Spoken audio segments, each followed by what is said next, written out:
So you can have about 10 minutes of practice. If you That's hit your gonna check marks, sound like I it was believe the pretty lane tough. will come on. Please don't throw any shots Like into the machine. Terry and how it played. Bless you.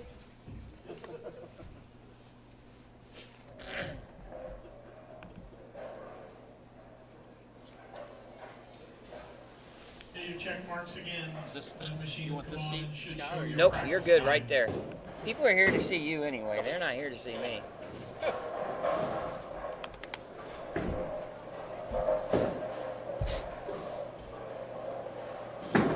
Okay, so just remember, we're gonna go through how we want things done for match play. We're gonna do the same thing. You just gotta remember, you're gonna have the wireless lavalier on. You'll have. Just hand them this because we can still hear you.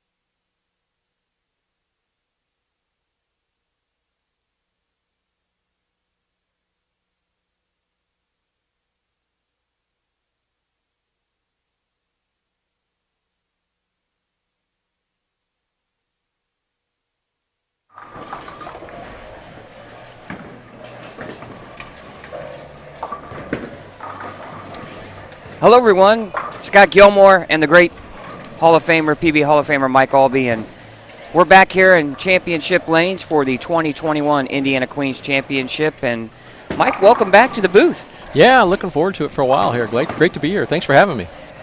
Well, just back in November, we conducted the 2021 Indiana Queens, and wow, what a championship match between Samantha and Shelby New. And again, the ladies probably won't disappoint. Yeah, I would, just driving up here, I was thinking the same thing. It's probably going to look similar, but, once again, you never know. I mean, there were some great comebacks in that all the way through. The girls made a great job of, they kind of fell down early and got back and made some great rallies and won some great matches. Well, and last year, a lot of drama. Shelby New losing her first match in match play and then running the table to win her first Queens Championship, and I'm sure this year's tournament won't be any different as Michelle Irwin in squad number 1 shoots 153 over for her 4-game set, and that's a big score. That's a big score, and that's crossing the house. So, you would think that would play out the whole match play. She'd have the advantage with what she's done so far. But those matches can happen quickly. You never know what's going to break. But, yeah, she's definitely the favorite as of now. Squad 1 the 1 p.m. squad is practicing right now. In just a few minutes, we'll get the 1 p.m. squad underway. The ladies are bowling 4 games here across, as Mike said, the entire center. We're using lanes 9 through roughly about 38, I believe. They skip 2 pair, bowl on the 3rd. So it's a challenge, Mike, because every center has its own little quirks and niches to it. It's a little bit different here to one end of the house and the next. So it's going to be a challenge for these ladies as they move across the house. Yeah, and it's very important that they watch what's happening to the pair. If they're fortunate enough to get to the next pair and there's still somebody bowling on it, to kind of get an idea of what maybe that pair looks like, because there are no practice balls after right now. Well, and after this squad, we're going to have our top 16 ladies. So 16 bowlers will have a chance to win the Queens. They'll bowl a double elimination, single game format. And as you know, Mike, when it comes to that, those that can handle the pressure and make those big shots under critical situations will find themselves at the top. Yeah, when you only have 10 frames to see who wins a match, I mean, just one shot can be critical on whether you win that match or not. But, yeah, and the pressure is much different when there's only you and your opponent on that pair of lanes. Well, the weather today is much nicer than it has been in the past this time of year. We're near 50 degrees. The sun is still out. What does that have an effect on inside the center and the lane conditions? You can worry about humidity. It depends how many people are coming in and out of the center to whether, the atmosphere in here stays about the same. But, the humidity can cause, the approaches to stick a little bit. with synthetics. We're lucky there's no rain or snow because that moisture would track in, and then you have to worry about it get out on the approach. But my concern would be, maybe a little bit of humidity might get in here and cause a little bit of sticking at the foul line, and so you just got to be prepared for that. But that's why these games are very important, just on how the lanes are, but the approaches as well. Tournament director Jeff Circle has put out the Kegel Challenge Series pattern called Stonehenge, but they've modified it a little bit, added a little bit oil on the outside to make it just a little bit more challenging. But it's amazing how much from year to year how that pattern can change, even though it's the same. And why could that be? Obviously, the lanes go through some change. They do go through some change. I mean, the surface is going to wear year to year just the amount of play that's on them. But also, there's new equipment that's out now, so those all change the way the oil either moves around on the lane or how it dries up. So new equipment, new bowling balls that they have not bowled with before, that can all change it as well. Well, and we saw a huge discrepancy from Michelle Irwin, who shot 153 over. You go back into 10th place in this first squad, and it's plus 16. So a huge difference there from the top to the bottom. Yeah, Michelle obviously is lined up, on every pair she goes through. She's got obviously figured out the roll, the position on the lane, where to play, what arrow, what angle to play. She's got it figured out. So, and they re-oil every squad. So. You would think that would be similar, but things can change as we go, and who you're bowling, where they're playing on the lane can affect how you play as well. So there's just so many factors that ring into it, and as a bowler, you just got to kind of take a deep breath, one shot at a time, and make adjustments quick, because in these 4-game formats or even in the match play of 1 game, things go fast, so you got to move quickly.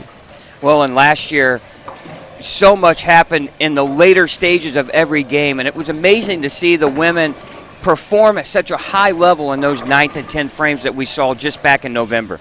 No, there was some great shot making, and especially when it was needed. I mean, finishing in the 9th and 10th frame, if you needed a strike, we saw a lot of great matches that actually went down to the last shot. So, and I don't think it's going to be any different today. So we've got the best women bowlers in the state here, so it'll be exciting.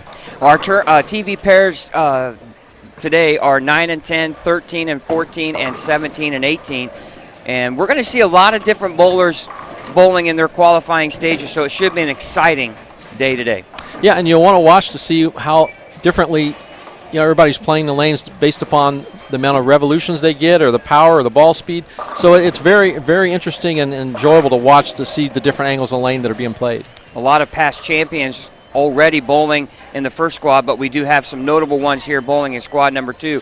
Shelby New and Samantha New, both finalists in last year's Queens, are already qualified pretty much for, in the first squad. They were near the top of the pecking order, but now you have some newer players that haven't bowled the first squad coming in, some past champions bowling like Jenny Ferguson here on 9 and 10, who's won this tournament twice. So it's going to be interesting to see how they attack this lane condition and see if they can find themselves in that top 16. Yeah, that's why the short bit of practice you get is very important to not only get out. You want to throw the ball well, but you've got to see your ball reaction. If you're not throwing the ball well, then you're not going to learn too much. So it's just as important to get out with your physical game as it is to see what the ball's doing on the lane. And do you expect to see the phrase "straighter is greater" come into play? Most women don't hook the ball a lot, but it seems like those that were able to put a good roll on the ball but play a little bit straighter had a big advantage. And Michelle Irwin is one of those type of players. I mean, obviously the angle, if you can stay more down the lane and in, your angle to strike and carry is a little better. When you have to get in and loop it, then it becomes critical how that ball hits the back end.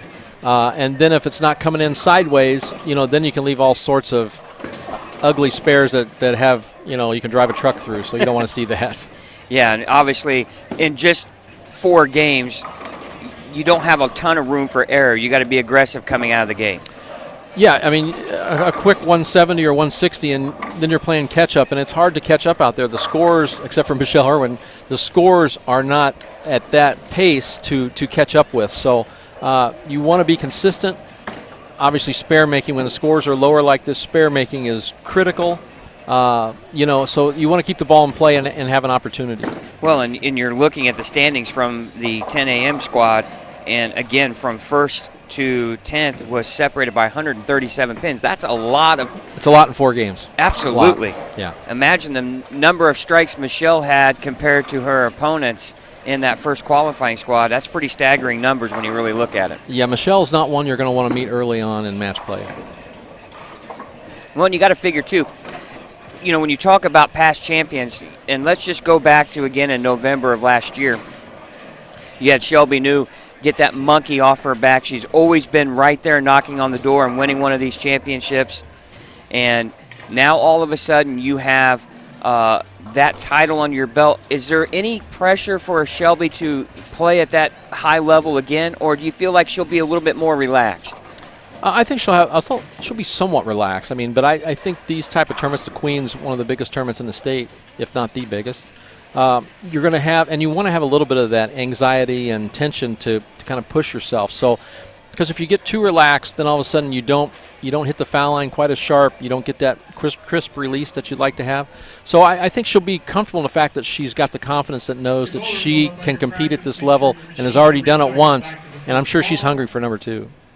Yeah, it's almost kind of like you talk about your playing days on the PBA Tour, where you have that player that just has done everything but win, and once he does come off with that first title, there's going to be a lot to follow, right? Yeah, the floodgates are going to open for them because the confidence all of a sudden is a new level.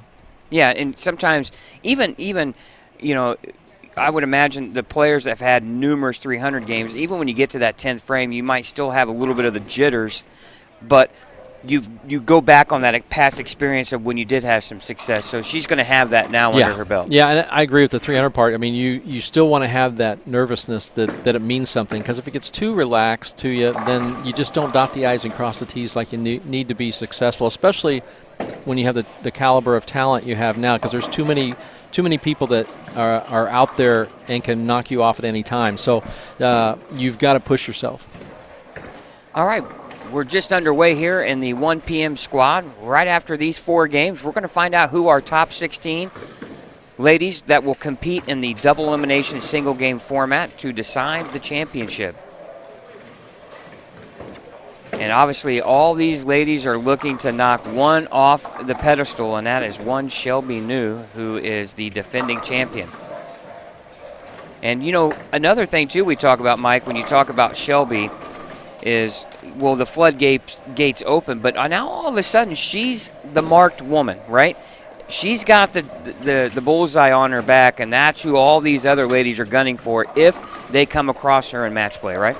Yeah, I mean, she's not going to get any of those layup matches because she's going to get the best A game that everyone she bowls against, especially mentally, physically. They're going to be ready because they know they can't take one easy.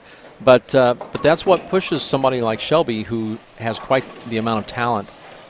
She's the one that's going to be out there, hunting for wins. So, I think she obviously does very well. She's comfortable here, but winning here and like you said, getting the monkey off her back. I mean that goes a long ways in any tournament.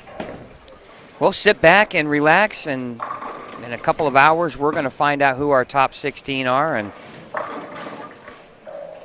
we appreciate you taking time to watch the Indiana Queens Championship here on Savage Bowling TV. Again, want to thank our sponsors, Big Four Sox, Pinheads Bowling Center, Motive Bowling, and Mike Alby's Arrowhead Bowl, and also the Anderson-Madison County Visitors Bureau. We want to thank those sponsors for making this possible, and we want to thank you for sitting back on a beautiful Saturday afternoon and watching the top ladies in the state of Indiana battle for the 2021 Indiana Queens Championship. And really, again, Mike, this is a big weekend in sports, too. We were talking about not only do you have the Big Ten Championships going on in Indianapolis this weekend, but you have obviously what they call the 5th major on the PGA Tour, and you have so many other, the PBA's on at 3 o'clock this afternoon. They're on, again, Sunday afternoon, so a lot going on in the sports world. Yeah, coming up here this morning, it was like I thought everybody's going on vacation because the highway was packed. So I think everybody's getting out and getting going, and much different than a year ago. Right. Yeah, and it's just hard to believe that a year ago, we were expecting to come here and broadcast the 2020 Queens, and everything started to get shut down shortly after the high school bowling state finals. We were lucky to get that in. Yes. Yeah, for us, it was beginning of basically off until almost the end of June before we were able to reopen. So, a lot better news. I mean, still have issues out there with COVID and that, and hopefully everybody's doing well and has not been affected by it. But, it's hopefully things are going the right direction here, which it looks like. Well, I haven't seen you in a few weeks since the Indiana Masters. How are things going? We've been quite busy. Arrowhead Bowl has the Indiana Youth State Tournament. So we've been doing that and keeping busy with that sort of thing. And I've been watching the PBA Tour quite a bit. I mean, it's been very exciting, the matches, and just to power Kyle Troop. I mean, winning the big $250,000 on the PBA Tour and watching Kyle do that. And, the International Bowling Museum and Hall of Fame, we just opened a new exhibit, Bowling and Racing, which is quite exciting. And hopefully have some stuff online you can see. If you get to the bowlingmuseum.com, you'll see the new display. Bowling and racing goes way back, about 40 years when it started. For me, it was about 1995 when Darryl Dobbs was the president or the executive director of the ABC. He came to Indy with the sponsorship for the American Bowling Congress with Stan Fox out of Wisconsin. Yeah, remember Stan? Yeah, and he had the race car, and I actually rode. They had their golf cart they drove around the track in was a pin cart, and it had a big bowling pin on a golf cart, and I actually rode in it in the parade, and so yeah, it goes a long ways back. So now it's NASCAR and bowling. So well, I remember Stan Fox. I don't know how much of a Indianapolis 500 memory you have, Mike, but Stan Fox was in a really bad crash where his legs were dangling out in front. The front end of the car broke off, and his legs were just flapping in the wind. Yeah, he went up into the fence and come away with only the back end of the car and his seat. So, Stan, we were actually in the suite that day, and just a horrific crash, and amazingly survived that crash, and it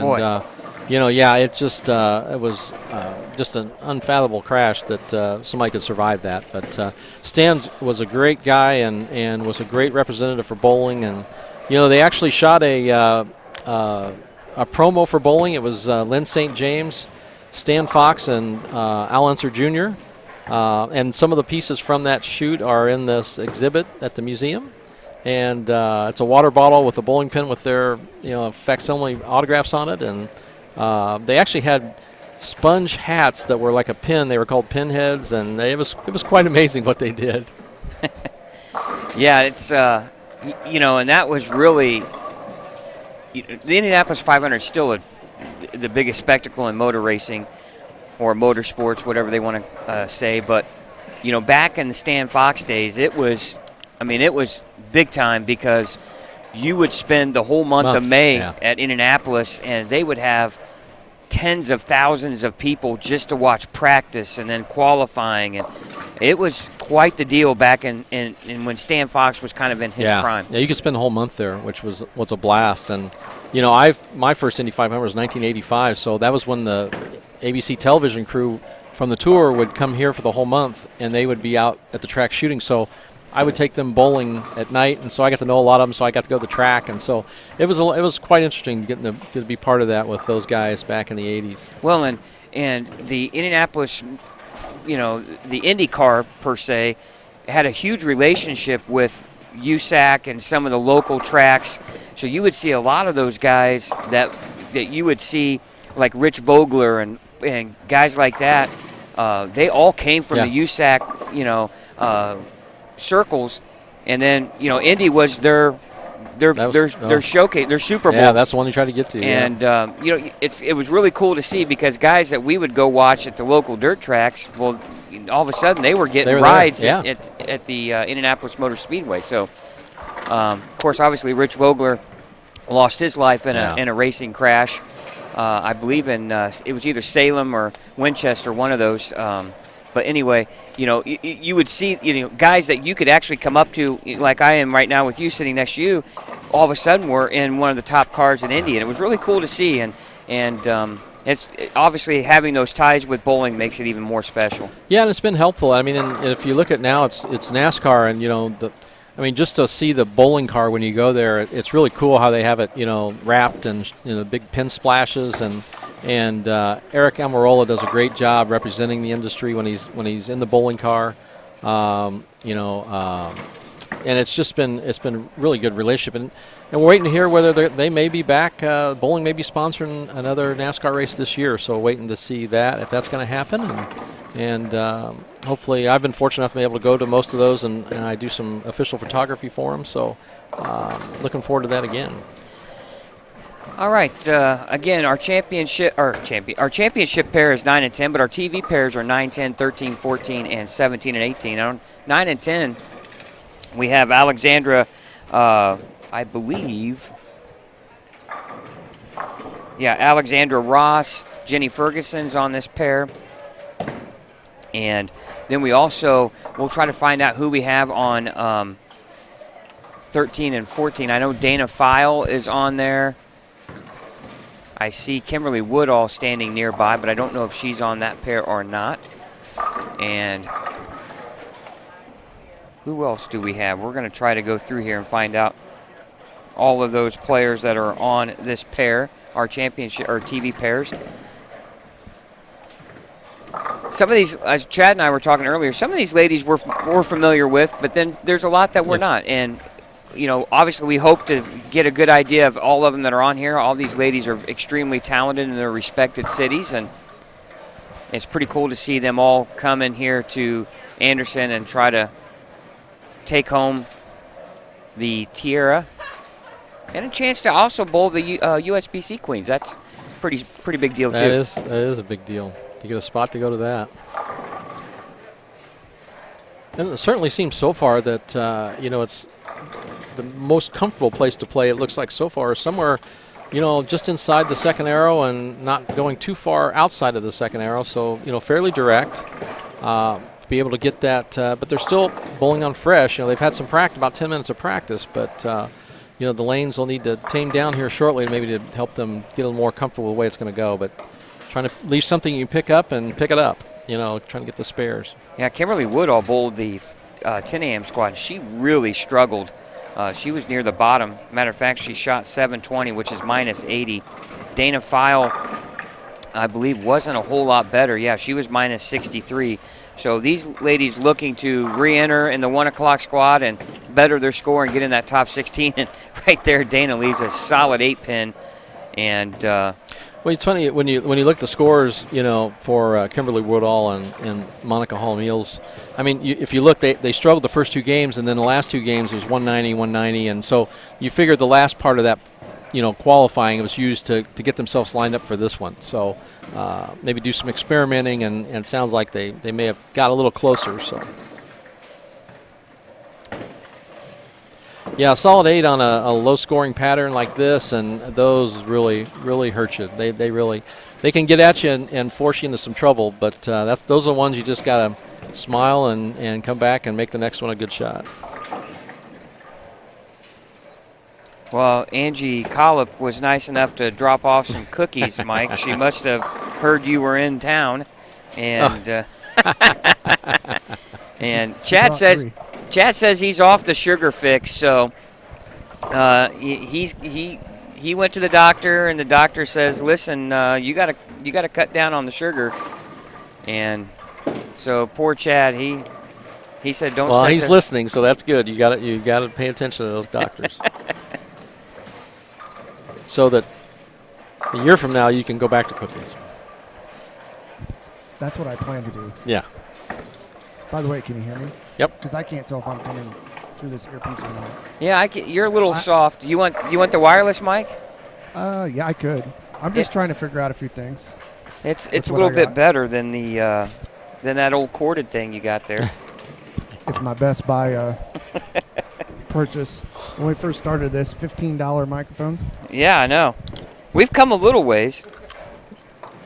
I don't know how far, but there you go. You might have to turn that down a little bit. I will. Here, I'll let you turn it on. I turned it off. There you go. We're How's that? Yeah, you might want to. Woo. Yeah, you Loud? might want to turn that down. I don't have my earpiece in. Be careful when you put that in. Yeah, the wireless microphone a little bit louder than everything else. You still could probably turn that down a little bit. All right. Again, thank you for joining us here for the 2021 Indiana Queens. We're at the 1 o'clock squad. Scott Gilmore, Mike Albee here in the broadcast booth. Chad Lester, our producer, camera extraordinaire, director, whatever you want to call him. And he'll be in here joining us with some commentary too as well. Okay. Yeah, I'm the guy with no personality. Too loud for you guys still? It doesn't sound. Yeah. Okay. Talking about turning it almost all the way down. Yeah. What a sensitive microphone. It is. I got sensitive ears too. I have one sensitive ear. I hope you got the earpiece in your good ear. Yeah, I do. Maybe that's the problem. Oh my goodness. So if anybody in the chat has any questions for Mike, please fire away. I'm sure he'll answer them. I'll do the best I can. Well, we know you're full of good stories. Yeah, we love your stories. Well, and especially they're all real. They're all real. especially those that grew up, watching the game in your prime of your career, and really the prime of what I say the PBA Tour was. Yeah, I mean, I think if you look back at it, I mean, if you look at the money right now, I mean, the top money is very good. But it's a very limited field too. So, we're in the 80s, 70s, 80s, and 90s. I mean, the tour was more about giving everybody an opportunity. Where it's a little different, market nowadays. I mean, if you're going to be on TV, you need to have your stars on there. So by limiting the field, you give them a better opportunity to get there. So totally understand the reasoning and that. So it's great for the industry because it gets us on TV and we've got some great personalities there. I think what's really cool about right now is Kyle Troop. I mean, it's easy to use Kyle Troop because he just won $250,000, but watching him in the last 3 or 4 years, I mean, he went from Team USA, which two-handed release that maybe looked like it was all or nothing. I mean, he developed into Team USA player. Now he's one of the top couple on the tour, so he has adapted quite well. Not only that, off the lanes, he's a great guy. I mean, I watched him at he was at the Watkins Glen race a couple years ago, and they put up 2 bowling lanes where people can bowl, and he puts on an exhibition. What a great showman and great personality, and he does a great job for the industries too. So, and I think he gets a lot of that from his dad, Guppy. Well, there was a point in which Rob Stone made a comment on the telecast for the Players Championship that Kyle Troop had a superstar persona, but the bowling hadn't met the persona yet. Yeah, he's right there. And now it's almost starting to level itself out, right? Yeah, I mean he obviously something has clicked for him on both sides to get both. You don't want to be too much of a showman because you lose the game part, or too much of the game, then you lose the show. So he's kind of found that good mix. And watching was it last week with the kids when they had the doubles and the youth? It was last week was the youth. It was what a great event. And you want to talk about some stars. Jillian Martin, wow. Yeah. And I it was funny because I was thinking the same thing. Wow, college. I mean, you're 16. You've already finished in the top 10 3 times, and now you've won the national youth division. I mean, yeah, you do. You go to college because there's an experience that, you guys know that. I don't know that, but I didn't go to college, but you can see it. And it's such an experience, let alone the degree, your college experience. I mean, there's a lot there. And it's not like you can't go bowl the Pro Bowlers Tour, the Women's Tour, but wow, I mean, she is just miles and miles ahead, with personality and just confidence, and what a great game, and it was enjoyable to watch her, Yeah, and like you said, Mike, she's already had success on the PWBA Tour early on in the first couple of events they've had. But again, going to college, I think it builds a lot of character in you. You learn how to bowl with 4 other people on a regular basis, and obviously it's friendships and everything that will last you a lifetime. But I also think in the college tour as well, and I call it a tour because it's basically what it is. You're going from city to city on a weekly basis, and that kind of preps you for a little bit of, you're bowling in different centers, you're bowling under different conditions, and I think that helps you get ready mentally for, like the PWBA or the PBA. Yeah, you could definitely see how that plays. And let's face it, sometimes injuries, you may not get to bowl forever, so you need those things to fall back on, and the relationships I'm sure that you get in college, those build through the rest of your life. So, but having so much success at 16, wow, I could see where it'd be tough not to look ahead. But and then of course the it's funny you call them boys champion, but they're young men. I mean, Robards, I mean, the top 2 were unbelievable. What a great game. 2 enters from both sides of the lane, and And I don't care what you put out as far as the lane condition is concerned. To bowl at the level that those kids did on television, in front of national audience, was absolutely amazing. Oh no, it was. We saw the future, and that that they should slide right into the Pro Tour, no problem. And it was. I enjoyed watching. I thought it was great, and they made great shots, and not just they didn't have the whole lane. They just they went out there and did their thing, because even if you have the whole lane, you still have to throw it and release it and do those things, But it was a great event. I'm glad for the PBA to put the PBA Junior together, and I could see that being around for a while. Well, and we're just wrapping up game number 1, and Alexander Ross shoots 196, and Jenny Ferguson shoots 192. And speaking of college, Jenny Ferguson was a tremendous player for Ball State back in the late 90s, and she could probably give you all kinds of benefits of bowling collegiately at that level. She was a very talented player at Ball State. And well, we're very fortunate here in Indiana, the talent, bowling talent that's here. I mean, it's just, all across the board, whether it's tournaments, whether it's bowlers, it's, bowling centers. I mean, we in Indiana, for a small state, has a very good presence in our industry. Well, the chat room is going on. I want to thank those watching here this afternoon, and we appreciate your time. And again, match play should take place somewhere around, we're going to guess it's probably going to be a little bit closer to 4:30. It takes about an hour or so to rerun the lanes and for Jeff to get all of his matches set up, and obviously you can't have a better director than Jeff Circle, and things run very quickly and smoothly here at the events that he is in charge of.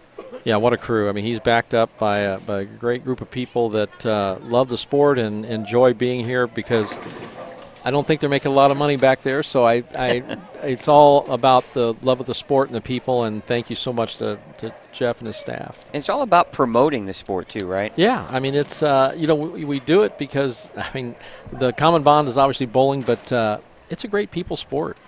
People get along, and that was, to me, what was always good about bowling was, like, the people in the industry were just always down-home people, where I met other sports people and things like that. Not the same, not the same personality. Well, and, here's the thing that we talked about before we started broadcasting the state events, and some were sold on the idea of broadcasting the Queens or the Indiana Masters. Some were kind of against it. One, they were worried, does it take away from the prize fund, because that's what the bowlers care about. But one thing that I will say is the importance of broadcasting these events, because if you have a young 12 or 13-year-old bowler, male or female, bowling, and they see what's out there as an opportunity for them to participate in as they get older, that keeps them in the sport longer, does it not? Yeah, I mean, I think a perfect example is just going to be the bowlers that we're starting to see on the ladies' side, because, the PWBA went away for quite a while. Now they're back, so now there's something to shoot for, something for them to do, and participate in. That's where you'll see the difference, because when it's not there, whether it's ladies, men, or youth, if it's not there, then they don't have the same opportunities or the drive to want to do it if there's nothing to go to. Scott Gilmore and Mike Albee here in the booth for the 2021 Indiana Queens Championship here from Championship Lanes in Anderson, Indiana. Beautiful, beautiful Saturday afternoon, and we appreciate you taking the time to watch our telecast of this great championship and showcasing the best female bowlers in the state of Indiana. And Mike, again, we talked about it earlier before the squad took place, but last year, back in November, we were in here watching an historic match, title match between Samantha New and Shelby New, the New sisters. And every year, these ladies do not disappoint. The level of play is so impressive, and the skill level of these ladies have is just as impressive as well. Yeah, I mean, you can tell they're out there driving them, and they're trying to get into match play and see if they can make it. And match play, you can qualify 16th, and all of a sudden pins are gone in a one-game match. I mean, you've got as good an opportunity to win as the leaders do. So it's very important to make your spares. I mean, we can see how close it is. You talked about first to 10th or whatever, 100 and some pins, but when it gets down for the place to make the cut, we're talking 1 or 2 pins. So, yeah, it's very important. Pin count's important. Spares are important. And, it's the first couple games, it's almost like everybody's kind of trying to get settled in and get a spot. So, but when we see game 4 and that, I mean, it gets quite tense. Well, we're back here on 9 and 10. Kayla Bird, impressive bowler. And we got a couple of high rev rates here, Mike, on 9 and 10. Kayla leaving a 10 pin. Well, shot on lane 9, that ball came back. I looked like a great mixer and left the 4-8. So it's just interesting leave. Well, and as we were talking, the importance of she leaves the 4-pin. We talk about the nice of having their names on the back, but then ladies have long hair and you can't see the name when they do have it on the back. So we'll try to figure out who that was. But man, great release. Yeah. Yes. Great shot. And really for the Jillian Martin, the 16-year-old, boy, she puts a lot of hand in the ball too. Yeah, no, she does, but it's smooth. And that's the important. Watch the bottom of the swing. When you see that kind of power and it's smooth at the bottom, she can project the ball down the lane. She can make it roll earlier if she wants to. For 16 years old, she has got a lot of talent and knowledge already. And obviously, if she gets nervous, she doesn't look it. Right. Well, and what do they say? The younger they are, they don't know what fear is yet, right? Oh, I'm a perfect example of that. I mean, when I won my first title in 1979, I didn't even know it was a major championship. It was the PBA National Championship. I made the show, and I'm just happy to be there and make the show. So when I win the first 2 games, and I bowl Earl Anthony for the title, and my first frame I flagged a headpin with the 1-3-6. It's like, well, second's not too bad. And then it's like, then you sit in the chair and you go, wait a minute, I've got an opportunity here. And then as it worked out, I shot 240 and won. But and then afterwards they tell you, hey, not only are you in the tournament champions, but you're in it for 7 years. So it's like it's those things that I didn't. There's like, and I said that back then. There's something to be said about being dumb and naive. So it worked out well. But yeah, that's exactly right. You just don't know.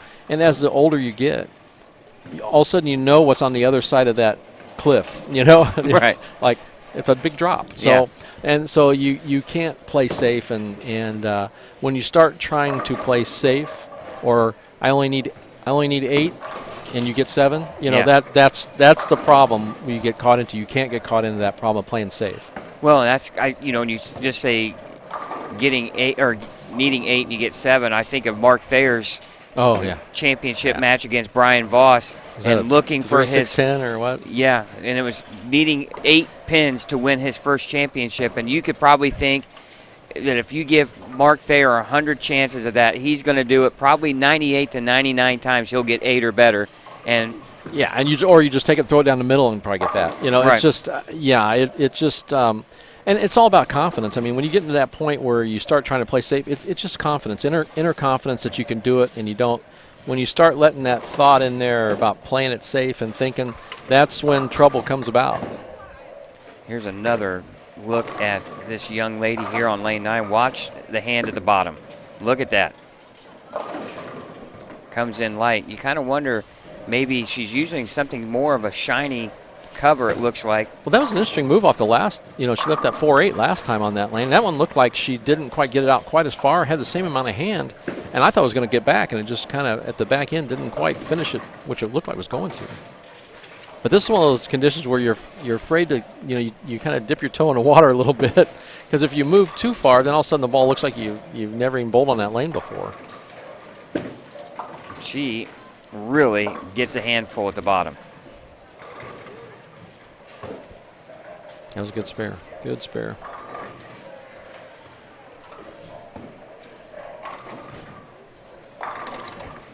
Looks like Erin Jones is on our TV pair on 13 and 14. She's bowling again, and actually she was plus 68. So wow. She must just want a little more opportunity on the lanes, possibly. Right.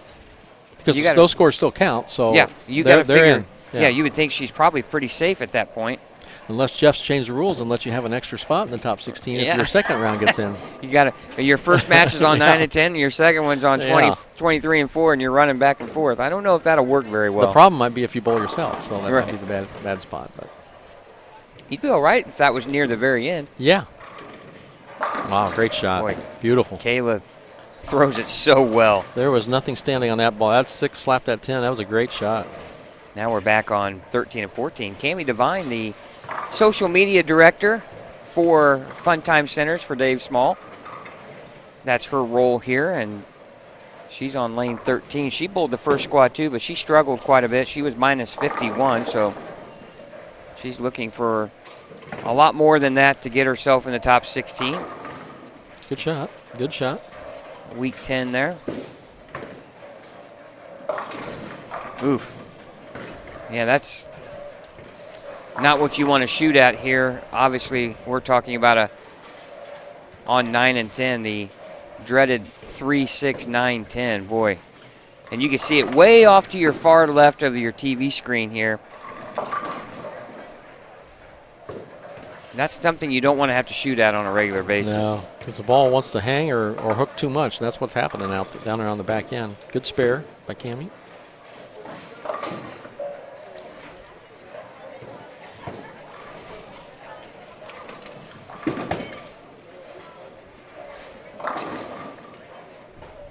Oh, now we're going to go split screen here. Oh, we're stepping up in the world, Mike. We're moving up. That's another great adjustment by Chad.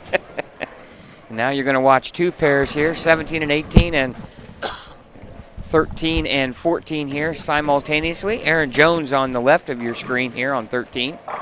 Beautiful shot. She does that quite a bit, Mike. Yeah, nice and smooth. See that 10-pin kick out of there?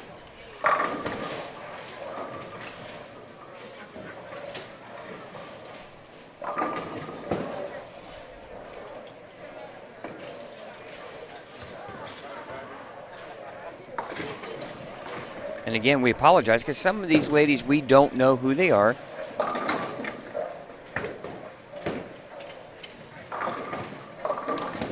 But we're going to try to give you more action here. Oh, Cammie almost got the roll on that 10. She's in the pocket, all around the pocket. Those are tough because you're so close, but, in the condition that's this difficult, you don't want to move a lot because it can put you in trouble. But you're going to have to make a move because you can't sit there and leave 10 pins all day. So. Yeah, absolutely. And you don't want to give the pocket away, do you? No, you don't, because like I said, spares are hugely important. But, a little 10-pin move like that, it could be as much as moving 3 or 4 inches back on the approach with your approach, because it makes the ball roll that much sooner. Should get you up in the pocket and get the 10 out. Maybe it's moving a board or two to the right. Flatten your angle out a little bit straighter into the pocket. There's several ways you can go. Soften the speed and move in and soften the speed. A lot of options. It's just you have to know in this position, it's not something to experiment on. You do it because you know your game before you got here and which one works the best. Otherwise, that's when you see those moves and all of a sudden you're leaving big splits. That was Annalise Sisk there with the strike on 17 from Lafayette. Bowls at your center quite a bit, Mike. She's a good player, very good player. She finished second at the Lafayette Queens just a few weeks ago, all taking place at your facility. And, of course, you have one of the nicest centers in the state of Indiana, and you guys do a wonderful job hosting events. Well, you know, we're fortunate. You know, the previous owners before we bought there in 1997 did a great job of setting the place up, and we just kind of adapt to that and made some changes here and there. But Scott, you know, Devers, my partner, does a great job. We have a great staff, and very fortunate, as well as our host here with Championship Lanes, you know, David Small and his crew.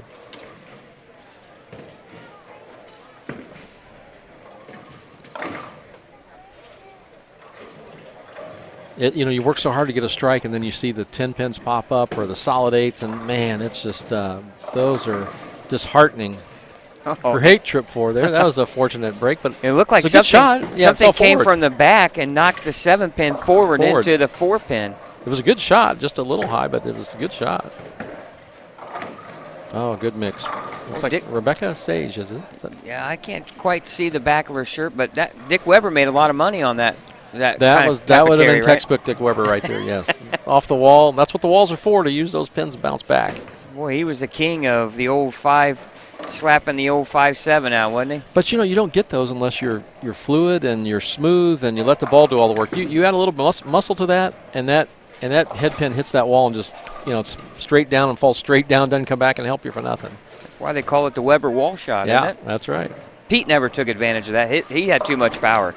Yeah, I think he had a few. Usually it was the 5 driving through the back end of the lane. I mean, it was Pete's got plenty of power. You know, and now, you know, Chad and I had talked in the first squad.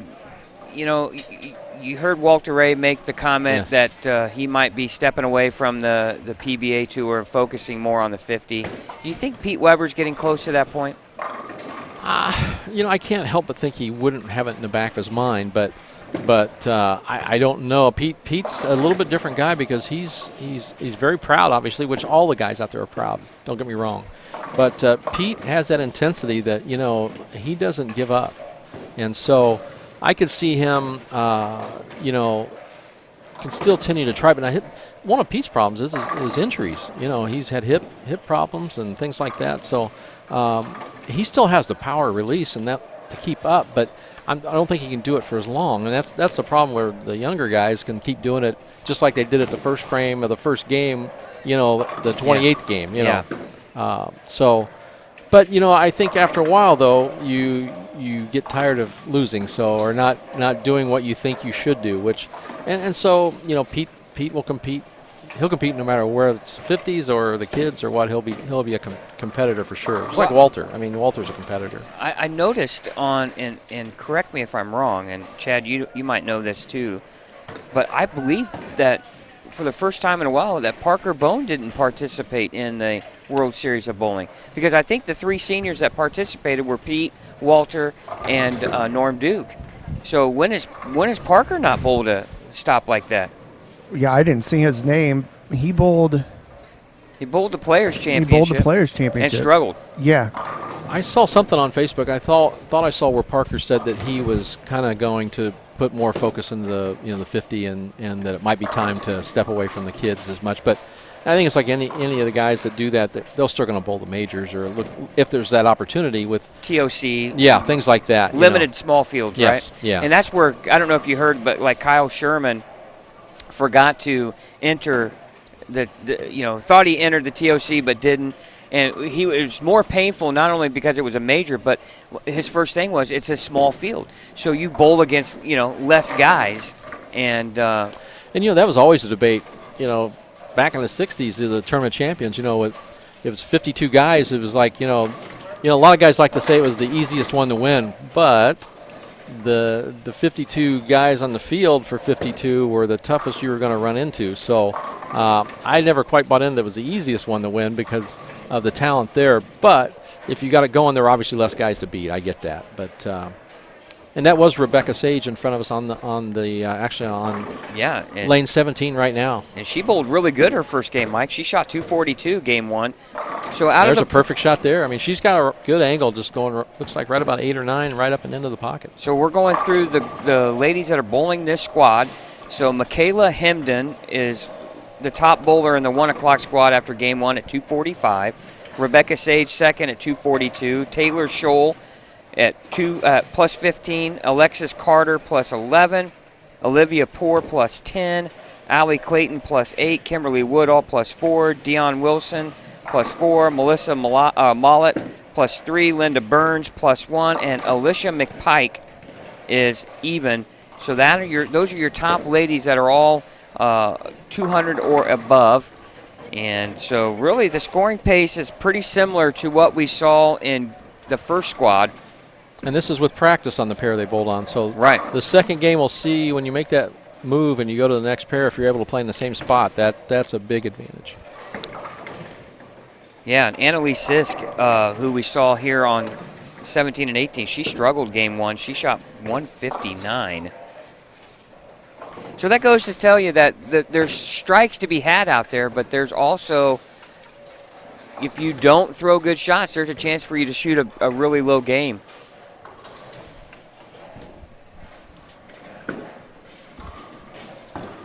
She's in the 250s right here with the second one. That'll put her in the 250s for Jones. Oh, yeah, Erin Jones with a big game going. She had a solid 10 right in the middle of that string, too. And she started out, looked like... great angle, too. Look at that. Good shot. Yeah. Oh, no could have used that one, but what a great angle she's playing. Great shot. She's in the 240s. Well, it looks like she had the front 5, I believe, at least. Maybe 6. 6 with a solid 10, yeah. Yeah.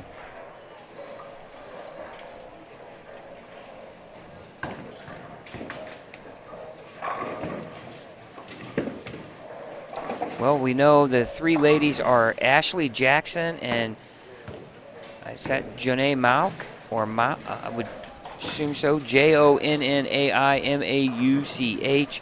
Thanks, Chris. Chris Nunn is our statistician and our Google search guy on our chat room.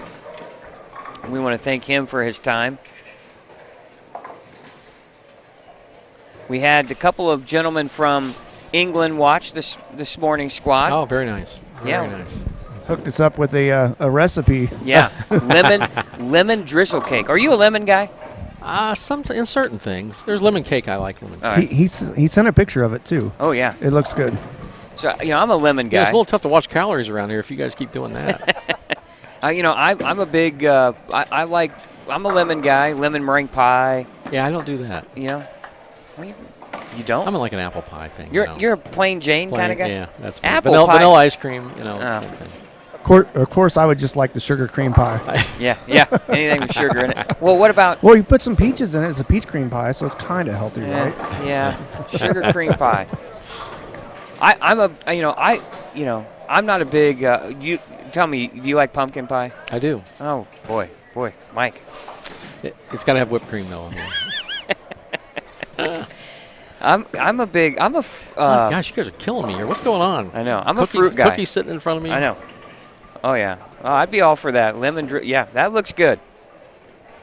I might have to. We have a gentleman that works for us at the ice rinks, and his wife bakes, and it's like every week it's like, okay, it's banana nut bread this week, it's apple bread next week. It's like, man, Gar, you're killing me. No wonder why you work 7 days a week. Yeah. Well, I was glad that you guys, scheduled this event today since this gives me my 4th day off since Thanksgiving and counting Christmas. So, hey, wow. Although I was at the rinks this morning for about 4 hours. So. Now, do you skate?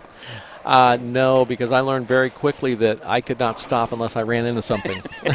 So, and then I decided, I always thought, well, I'll play hockey when I retire just for fun. And then I realized I really didn't want to break anything, so that was my body part. So I thought, I'll just watch. Have you always been a big hockey fan? Since the 80 Olympics. I mean, even in the 70s when I was a kid, I used to watch on Sunday afternoons the Boston Bruins and that. But so when the Olympics came around in 1980 Olympics, fell in love with that. And then once my son was born, in 89, then he wanted to play hockey when the Mighty Ducks movie came out. So we all started following that. And so, yeah, I I actually used to go to when Long Island, the Islanders won all the cups in the early 80s, I'd go bowl with them, the Big Brothers, Big Sisters every year. So I've got jersey they gave me with my name on it, and I've got bowling pins signed by the whole Stanley Cup teams. And so, yeah, it was really fun. Well, I've never become a fan of hockey, and I probably, I guess if you lived up north, it would be most people that lived in more colder regions. Hockey Minnesota, was a big deal, like we're in the middle of basketball. It's March and high school basketball. Minnesota, that's what hockey is. Yeah, they play in front of they play in front of 17,000 people, yeah. And for the high school championships, and it's phenomenal. Yeah, it's colder a lot longer up there, so the hockey season, yes. There's a lot more kids that participate probably because they can skate on frozen ponds. Well, they have the USA Hockey has the pond hockey championships up there, and they have, oh my gosh, thousands of teams. I mean, it's just crazy, playing pond hockey. And yeah. You want to talk about cold? Yeah. Well, here in this state, this is basketball land here, and obviously, bowling has always been big in the state of Indiana as well, and obviously states that surround Michigan, Illinois, Wisconsin, those 4 or 5 states that all touch one another, those are all big.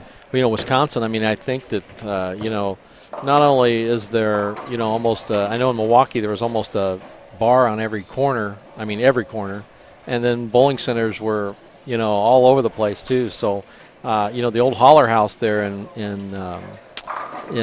Milwaukee, was a great place, the oldest 2 sanctioned pair of lanes in the country, and you want to go bowl there. Now, do you put your arm? I can't remember when you bowl. Is your arm out to the side for balance? Yeah, it's a little bit. Yeah. Yeah, it wouldn't be there. It'd be straight down at your side, or your shoulders scrape. If you leave a 7-pin, it'd be like your shoulders scraping the wall, and then if you kick left, you're going to kick yourself, into the other lane. So it was actually 2 lanes, and that was it. Yeah. That was almost like the old Union at Purdue. You got on 1 and 2 or 9 and 10, and if you were on 1 or 10, if you left a corner pin, I mean your shoulder was up against the wall trying to make it. And I should know this, but did you have matches at the Union? We when I was there, we had what they called the ACUIs. It's kind of like what the Union is. They had all these athletic colleges and their unions would come. So, for example, Indiana had a union, so we were all part of this, and we hosted those championships one time at Purdue. And it was so funny because the lanes were so beat up, and the machines were bad, and so we would bowl. We came into the tournament, and we would have what we called were our union balls. They were older bowling balls, right. And they were in bad shape. Yeah. Well, all these other teams came in with all this brand new stuff, and they looked at our stuff and were like, what are you doing? And it's like, just wait and see, And your ball will be beat up by the time. I had any ball that I had used at the Union had a white band around it because there was so much friction. It would just burn the ball up so bad because the track, just show. Yeah, because I don't think people realize how much heat these bowling balls create, right? And you did not get a normal reaction at the Union. No, it didn't matter what you threw. Hook a little early. Or just didn't hook at all. It didn't hook at all. It started hook mid lane and then fade. It wasn't quite as bad as the Peterson, but it was like bowling on the Peterson. Yeah. The pins were kind of. That's what was so surprising that I picked up the 710 there. That was on the old lanes before they renovated. Yeah. And Doug Weedman witnessed it. He's like, "Oh, you'll never pick it up." And I was in his bowling class. I was like, "Well, if I pick it up, you'll give me an A." He's like, "Yeah, you need that." And I picked it up. It was awesome. The Union had 10 on the bottom, and then up behind, across from the counter, they had on the higher level, and it was only like a few steps up. They had 6 more lanes, and it was really kind of no, they had 6, 1 middle, and then it was 16 lanes, and it was just one of those centers that it was very unique. And of course, then they gutted it and redid all of them, and it looks really cool in there. But it was kind of you lose that historic feel when you remodel and do all that, right? Mm-hmm. And you had talked with us just about some of the duck pin centers, and the one being down in Circle Center. What makes it so cool is all the nostalgia and the retroness of it, right? Yeah, Atomic Bowl there in Fountain Square, downtown Indianapolis. Yeah, It was quite an experience. I mean, it's it takes you back. They do have a lot of. It's like an old museum, bowling museum in there as well, and the people are friendly, and it was a lot of fun.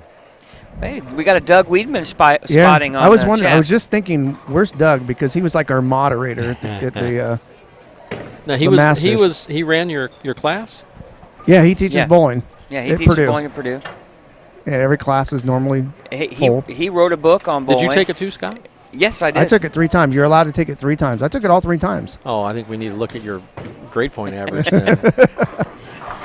Well, we bowled a lot of games it there. was only 14. Okay. So, yeah, we bowled a lot of games there, especially when they had the other 4 lanes up top, because the bowling class was always on 1 through 10. The 4 lanes up top were, They were even worse than the 1 through they were 10. even worse. But that's what you would do between classes. You'd go bowl, and bowling there made you a better bowler because they were so tough. Yeah. If you could average 200 in team tryouts for Purdue, you stood out like a sore thumb. When I tried out, I averaged like 183, and I smoked everybody.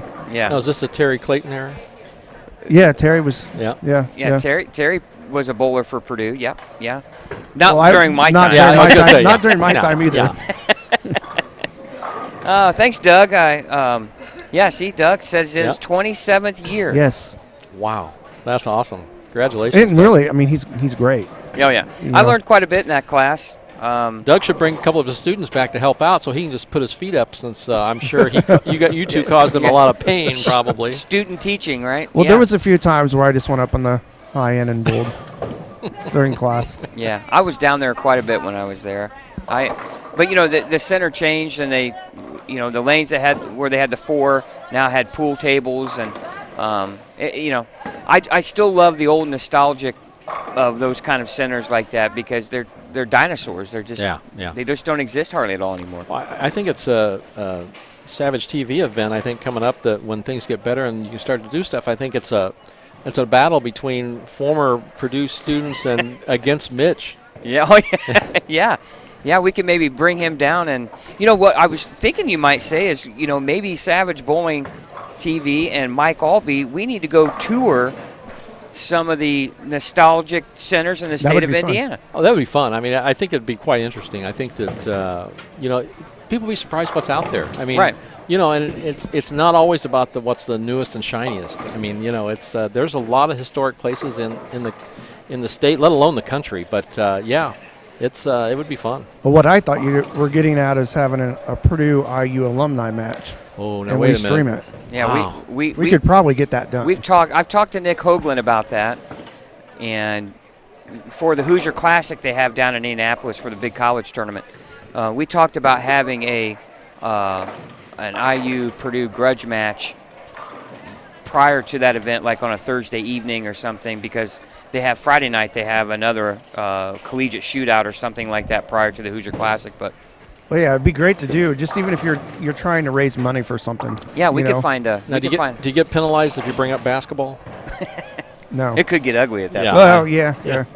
Right now in their current state. Any type of charity. That's where bowling has it above most everything. It's the aspect and the ability to do charity events that can be participated in by a lot of people, and come away with a smile on their face. And it could be a situation too where you have maybe like a certain IU basketball player or Purdue basketball player come back and be a special team player for us, and maybe we can come up with something like that. There's always something that if you take the time and make all the connections, you'd be surprised what you could maybe put together. But can I vote for Drew Brees, Billy Keller, and Rick Mount?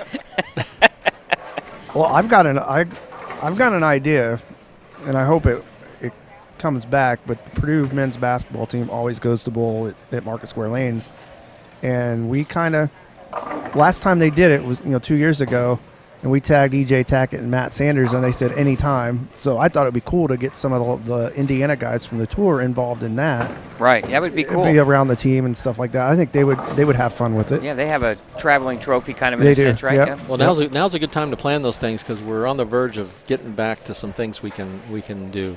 Mr. Blake from England wants to know if you know what the oldest bowling alley in the USA is. Do you have any idea?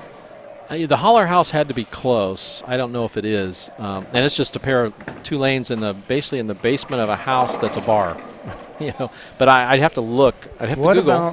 What about that bowling center, Los Angeles area? It's been around since early 1900s. Yeah, see, Holler House goes back quite a bit. You see pictures of it sometimes, and they've kind of redone it, but it's still got that nostalgic look. I think they still have above-ground ball returns. But and if I remember correctly, I know exactly the center you're talking about, and it's busy all the time because people like the nostalgic part of it. Yeah. In the Detroit Athletic Club pretty early too? So I Googled it. Uh-huh. The oldest sanctioned pair of lanes is the Holler House, and that is in Milwaukee, Wisconsin. Like I said, there's actually a picture of it. It's basically a house, and it's a bar, and it's in the basement. That's the one we were talking about. If you put your arm out, you would probably not be able to do that. So it was 1908. There was a video several years ago that was put out maybe by a USBC or by the PBA. That Parker Bone went and bowled on the oldest bowling lane in the world or something like that. Maybe it was that place. It wasn't very big. Yeah, this place had, it's basically got the bar, and then you go down some steps, and there you are. And it's they actually bowl league there. But there's nowhere to stand. Everybody stands on the approach because there's nowhere else to be. 2-lane center in your bowl league. Yeah, and there definitely are no automatic scores, so you've got paper and a pencil. So, boy, and that's a challenge in itself for anybody anymore, isn't it? Well, you find out when you hire people now that work in a bowling center, you make sure that somebody has some knowledge about how to keep score, because when the power goes out, it becomes a big problem. Right. And Chris Nunn did confirm that Parker did bowl on that center, the Holler House. And the Union is 85 years old. Wow. So it might be one of the oldest in would say Indiana. So. I would say so. Well, on lane 17 is Andrea Wright. She bowls in your center, Mike. She's from Monticello. And she'll throw a backup ball here. And she's pretty good at it, as you can see right there. Good call. Good call. That was perfect. No sponsored jinx right there. That's awesome. how you do Great it. Shot. Well, it's funny you say that, and so if I'm left-handed, I'm watching her. Right. She's obviously got the right angle, and whether it's a backup, it's the same thing. It's just that ball's going to roll the same as mine's going to roll. So that's what I would do. It's when you're looking for someone to try to, no matter what game you have, you look for someone who's similar to what you do, to what your ball does, and that's where you start to see if you're watching, the squad in front of you. Going back to Doug's teaching, he said he still teaches how to keep score in his bowling classes. Thank goodness. You have to. Yeah. How many? Can I take my shoes and socks off? Yeah, if we had to keep score on paper, we'd have to think about it. That's well, as you know, if you've probably ever been anywhere where the cash register function is not working, where it tells you how much change you get back, there's a problem. It's like, well, that's that's no different in today's world with a phone. Nobody knows whose phone number is anymore. They have to look you up on the so it's scary, because if you don't have that capability, can you still function? And just like, can you still bowl without with still keeping score by hand? And I'm older, I get this discussion, but you guys are awful young to be talking about all these things. I tell you, I remember the projection, the overheads, and you had to have your clear sheet go right through that just the right time, and you scraped it across to get to the next game. And yeah, I remember, I worked, that's right when I started working at Star Lanes, we always put because there was always 2 shifts, you always put the next piece of paper, clear sheet, or whatever you want to call it, above, draped over the projector part. Yeah. I had to make sure the pencils were sharp, because they didn't write grease very pencils. good. Grease Yep. pencils, yep. Or even some of them, they used to use actual real pencils. But, when I grew up at Play Bowl, the overhead projectors, you had the plastic sheets, and then you got the yellow grease pencils. Yeah. And that was back in the day when people used to give you stoppers. You remember what a stopper is, where you basically draw a line on the end of the frame. If you got an open, everybody got stoppers. You had to get stoppers, because we were all a little worried about the. Yeah, people wrote crazy things on there that we wouldn't even think about today. I didn't even remember that until you Yes, brought that up. Well, the only reason I remember it because we bowled the Junior Travelers. I forget where we were at, but we were bowling, I think, Miracle Lanes or somebody. I actually had the front 6 one time, and the kid that's keeping score put a stopper behind my 6th one. Yeah, so that was one of the only times I ever saw it used in that meaning. But but yeah, you had all those, and I actually have a couple because the tour, on the show, they used to have the overhead projectors so that somebody would be keeping score manually for the other ends of the house so people could see them because they really didn't have them, like they do now where they've got the bid projected ones and that. So I actually have a couple. So when I shot 300 on TV, I have the actual one that they used. And then I've got the one when I won the TFC that, they actually kept score and gave to me afterwards. So that's pretty cool. Yeah, it's really neat to keep that stuff. Yeah, they won't let you take that big LED board on the back over the masking unit, will they? Not at all. Not at all. Yeah, it's pretty slick now, but it's nice to have a memento that, because back then, I mean, collector that I am, it's give me the ABC, logo that's stuck onto the ball return. I take that. Give me, the shield across the the sweep. Give me that. Give me whatever I could, remember by the shirts. I still have the shirts that I bowled in. I've got all that stuff. Oh, we got an update here for Game 2. The bowlers right now are in Game 3, and obviously we haven't been talking a whole lot about scores and how bowlers are doing, but we have an update here. Olivia Poor is leading the way in this squad with a 476 plus 76. Michaela Hemden is in second with plus 72. Alexis Carter in third at plus 46. Rebecca Sage at plus 41. Erin Jones plus 28, and she shot 249 her last game, Mike. Yeah. Taylor Scholl at plus 27. Alexandra Ross at plus 19. Christine Shreves at plus 7, and Holly Pitchford at plus 1. And right on the outside is Linda Burns and Teresa Smith-Dill. That name sound familiar, at minus 1. So there's are your scores for game number 2. And notable players just on the outside here. In 28th position overall is Monica Hall-Meals at minus 4. Kimberly Woodall is minus 5.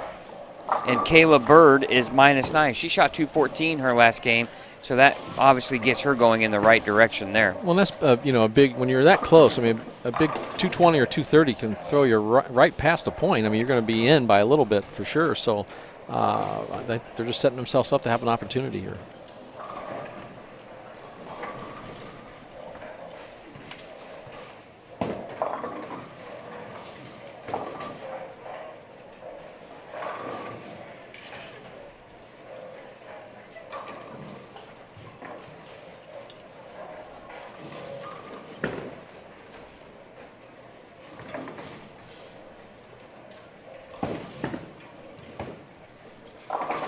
About halfway through Beautiful game shot. number 3 here.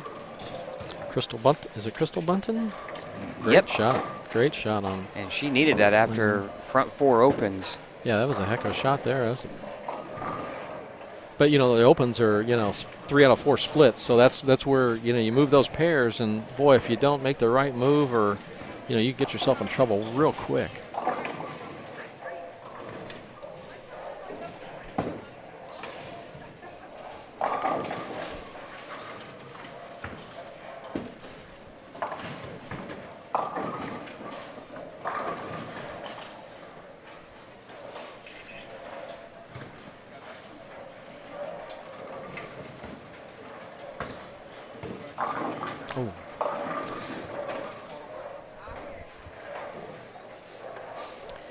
Also, other notable players here, Jenny Ferguson kind of struggling here. Her first 2 games, shoots 192, 179, is minus 29. So she's got a lot of work to do here in these last 2 games to get herself in that top 16. Faith Hall is another one, Mike, that did real well last year. She's right now shooting at a split, looks like the 5-10 here on lane 14. And she's struggling here. She went 184, 195, so she's minus 21. She had a lot of success here in last year's event. So again, it's amazing. Even though it's the same pattern, it's just amazing how it will play different from year to year. And like you made a great point, Mike, the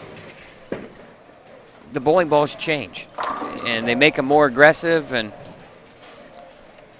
Crystal Bunton got back that 4 opens, double, solid 8. You want to talk about a shot that just, and she's got a great smile on her face. I'm not so sure I'd be kicking something right now, but what a great shot, solid 8. So she's lined up, which is good. Boy, I'm sure she would like to have that 3rd in a row.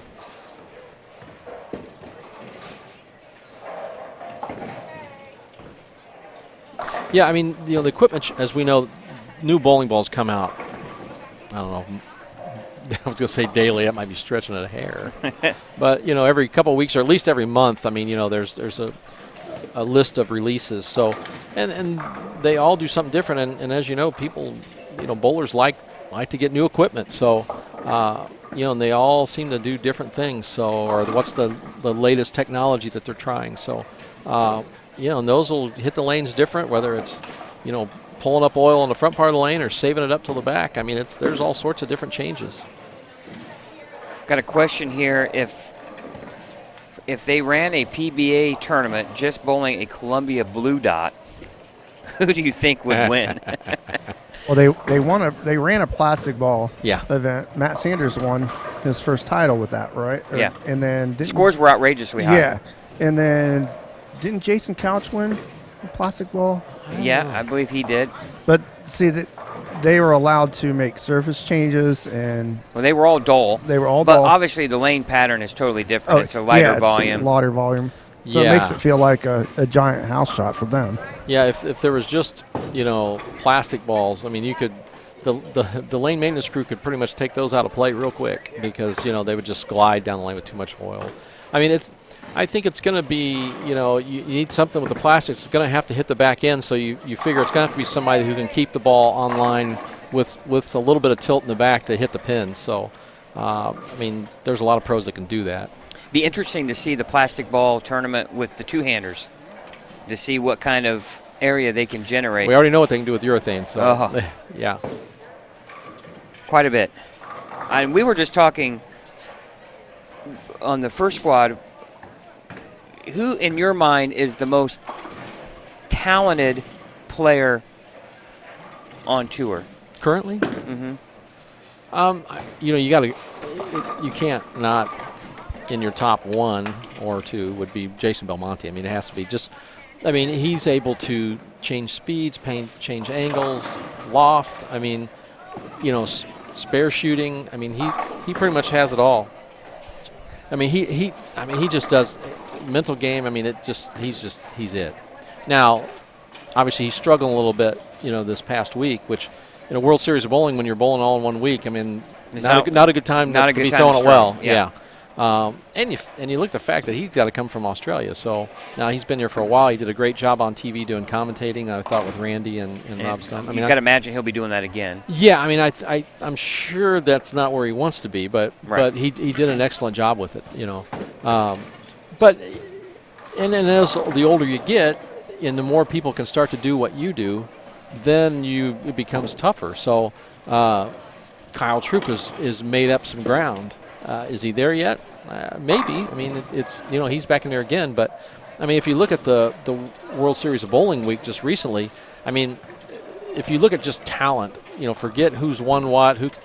Most of the guys out there can play all angles on the lane. They create power. I mean, E.J. Tackett, I mean, he's right there with all of them. It's just he has not quite developed the breaks or the wins to really match up with what some of these guys are able to do.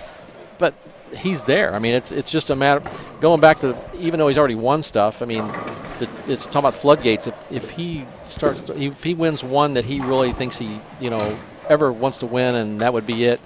When he wins that one, or something's going to click a little better for him, I mean he's right there with those guys. Where would you rank in your mind? And I kind of made a comment. I thought he might be the most talented. Could be Anthony Simonson. Yeah. Oh, yeah. I mean, I think, and he's young. I mean, what he can, and only reason why I say that is what he can do with a bowling ball. Yeah, he's very young. He's got a great mental attitude. I mean, he's obviously there, around the championship at all times. My concern is I know he's gotten into a business venture from what I've read, and I mean, I don't really know Anthony, so with a business venture in Vegas and bowling, and you hope that those things don't distract him from what he's doing. It's hard. I mean, out on tour, you try to get on staffs, you try to, do these business ventures, and it's a juggling experience trying to make sure you don't, get into start taking away from the bowling stuff. So it's hard. But he's phenomenal. I mean, watch him throw the backup balls for spares and things like that, or to even strikes. I mean, he does a little more. He does a little more. He does a little more than some of the others. Yeah, for sure. And he's young. He's very young. Yeah, and to think that he could win a tour stop throwing a backup ball. That's just not since incredible. Runfoot Louie in 1962. So phenomenal. Anything different like that? Yeah, absolutely. Yeah, the history. They talk about the history of two-handers. Flo Bowling put out that documentary about the history, and they went clear back to the guy who originally did it on tour. I can't remember. Chuck? Yes. Chuck Landy? Maybe. But it was a pretty good little documentary, and they interviewed him, and they, of course, they did Belmo and Simo. And so it looks like Dave Ryan and Randy Peterson in the booth today. Maybe Belmo helping. Stephanie says that EJ Tackett, Chris Prather, Belmo, and Jesper are her top players. Jesper is very good, but Jesper's got to learn how to throw resin, in my opinion. If you give him urethane, he's almost unstoppable. And he even, I think, has admitted here lately that he's got to figure out how to throw resin. He was throwing a resin ball this week. I saw a video of it. It might have been, so he's with Storm, it might have been the Axiom Pearl. And he was hooking it quite a bit, and he threw a strike with it. Yeah, you can't go wrong with any of that group, that's for sure. I mean, they've all won and got the talent, and, it's just who's going to take their career the farthest. Yeah. Well, like you said, EJ's had an unbelievable week. Yeah. I think there's only one show or one animal pattern he didn't make the top 16 for, if I'm correct. I mean, Chad and I were talking early this morning. Imagine how many games that EJ is going to bowl over the course of like 6-7 days, and not to think these guys aren't athletes. I mean, you're crazy. Yeah, that's by the end of the week, you figure, I mean, it's just it's a lot of, let alone the pressure. It's just actually throwing the shots. Yeah, mentally too. Yeah, absolutely. One thing for EJ, I hope he gets the monkey off his back, because he's talked to us about this. He's never won on Fox. He does not. He doesn't have a championship since Fox took over. He's still a 13-time titleist. You can't beat that. But hopefully he gets one, at least one. Yeah, that's one that I would hope that he wouldn't worry about. It's that's one that just, I mean, it is what it is. I mean, it's not. And I understand that you start putting things to it like that, but that one he'll take care of pretty quickly, I think. Yeah, let's not spoil the telecast. I do record it, so I don't want to know. And they have horse racing, golf, soccer, and basketball, and college basketball in front of us. Yeah, and I'm fine with that. At least the soccer's Purdue. Yeah, they have Purdue soccer. So yeah, I'm fine with those on the TVs. Don't need to change it, and I will go home tonight and watch it. If not tonight, tomorrow morning. Chad, are you texting him, or am I with who wins before he watches it? Are you really going to do that? In the past, I didn't know he was recording, so I'd tell him. Oh, yeah. So I know he's recording it. I won't say a word. Oh, I know. And now I'll probably see on my phone who wins. Yeah. Because I didn't record it. Well, that's your fault. They have replays. Well, I don't want to wait 3 or 4 days. Anyway. If you see that little icon there at the bottom of your screen, that little red box with the arrow in it says subscribe, please do so. We'd love to have you subscribe to our YouTube channel, Savage Bowling TV. And join us for all of our adventures. Obviously, we have some other things coming up. We are hoping to get up to Jackson, Michigan for the PBA 50 swing that Dave Small is hosting. And obviously, we have the Indiana High School Bowling State Finals. Mike will be back with us in 2 weeks there in Fort Wayne. And followed by that, we might be doing the Indiana All-Stars in Kokomo in May. And then we have the Indiana-Kentucky All-Stars in Kentucky in June. So we got a lot of bowling coming up here on Savage Bowling Television. Yeah, I think we're in the regionals for the high school bowling today, right? Yeah. Yeah, their season starting to dwindle down. I wish they had high school bowling when I was a kid. Didn't have it. They didn't have it. You know, now, for me in Indianapolis, they had it locally. There was, that would have been 1977 and 1978. That long ago? Yeah, that long ago. And it was, we actually had, we had high school bowling. I bowled for Franklin Central High School. So. Yeah, our college had it, but it was more just like a league, at Arrowhead. So could on you a Thursday afternoon after school. So could you see your ears on your hairdo back then? Oh yeah, back then you could. Yeah, I had very short hair back then. Short hair? Yeah. You always see the dudes from the 70s when Yeah, I love going on YouTube and watching telecasts from the 70s or early 80s, the outfits and. Yeah, you thought Kyle Troop had pants. Just Barry Asher's pants were right there. He had big bowling pins on him and all sorts of stuff. So I tell you, those telecasts were fun to watch. And when you're watching it, you're waiting for the ball to make this big left turn, and it just doesn't. Doesn't do that, does it? Fades, yeah. And they talk about Mark Roth, the big cranker, and it's like the ball hooked 3 boards, Yeah, but that was back when everybody else was faded at 3 the other way. So he was actually 6 ahead of them because they were losing 3. All right, we're into our 4th game here at the 1 o'clock squad. You got split screens here. We got 17 and 18 and 9 and 10. Holly Pitchford here shooting at the 1, 2, 4. And body language to me, Chad's telling me that Holly is not bowling very well. I know she was struggling after 2 games. She shot 156, Mike, her first game, and then she came back and shot 220 and 230 to get herself in contention, and then finishes with a 156 game. Yeah, that's pretty frustrating. Well, we're in game 4. We're probably just a little bit, maybe about 35, 40 minutes from finding out who our top 16 is.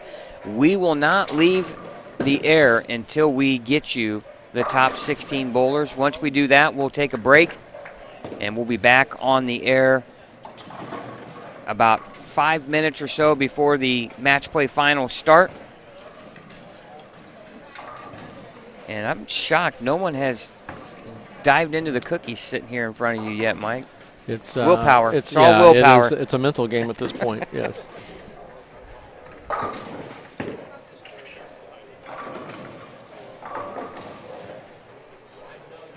You look down and you don't see a lot of people running shots out, or because it's that tells you that they're not sure when you go from pair to pair what the ball's going to be doing yet. Well, I will say this though, for the most part, the women are a little more subdued than the men are. There's not a lot of real highs or real lows, right? They're kind of even keeled. Where the guys, they get kind of amped up, get a little loud.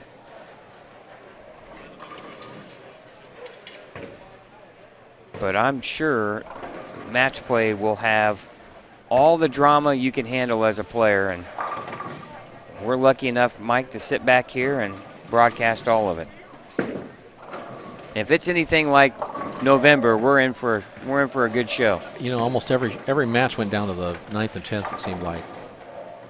And listen, if you're interested in becoming, if a business owner's out there watching us, if you're interested in becoming a sponsor, we'd love to hear from you. And you can become a sponsor of the Indiana State USBC events and be involved and have your business promoted here on Savage Bowling TV. And I believe our Queen show from last year is getting close to 25,000 views, and So if you're interested in being involved and being in front of a large audience, we encourage you guys to jump on board and be a sponsor of these great events. Yeah, send us your information. We'll pass that along to Brian Nunning and his staff, and it's an excellent opportunity for a business owner. Mike, you've done a little bit of commercials back in your time, right? I did a few here and there. I did one for the Marine Midland Bank in Buffalo. Did one for a professional hair care place in Indianapolis. A few odds and ends. Of course, then there was always the Brunswick ones and Columbia ones and things like that. But a lot of fun. Lynn's Shoes. We did one for Lynn's Shoes. Yeah, the guys. It's funny because at the ice rink, my staff there, a couple years ago, they found out that I was a pro bowler. So then they started Googling things. So then, yeah, then it became, oh, hey, look what we found today. Or it's like, oh. I remember somebody on Facebook sharing a photo of the Team LaMode, and you were in there. Yeah. And boy, you talk about a throwback. Oh, yeah. Well, and LaMode was, wow, what a catalog when you had a choice of, clothing, pants, socks. It was crazy. Whatever happened to LaMode? I don't know if they're still around or not. I believe they are, but I believe they are still around. They obviously dropped out of the bowling business, but they were big back in the 80s. Yeah, when they came in, they were one thing where they just wanted to get as many people as they could, and of course back on the tour, then there was a lot of incentives. So and there was no the companies didn't have to product register, so they could just throw a shirt on somebody and off the TV you go. So but they paid incentives, and it all. Yeah, here's a big deal to. Oh yeah. Wear a shirt, have a wristband on, right? Oh yeah. Because they would basically have a wall, the wall where where everything, all the scores, and in the paddock where all the scores are at, and where you bowled, what lanes, and the pattern. Sometimes as it got later on in my career, and then there was also the incentives where they had to be posted prior to the start of the first squad of the week. So all the companies would have what they would pay if you made the TV show. So.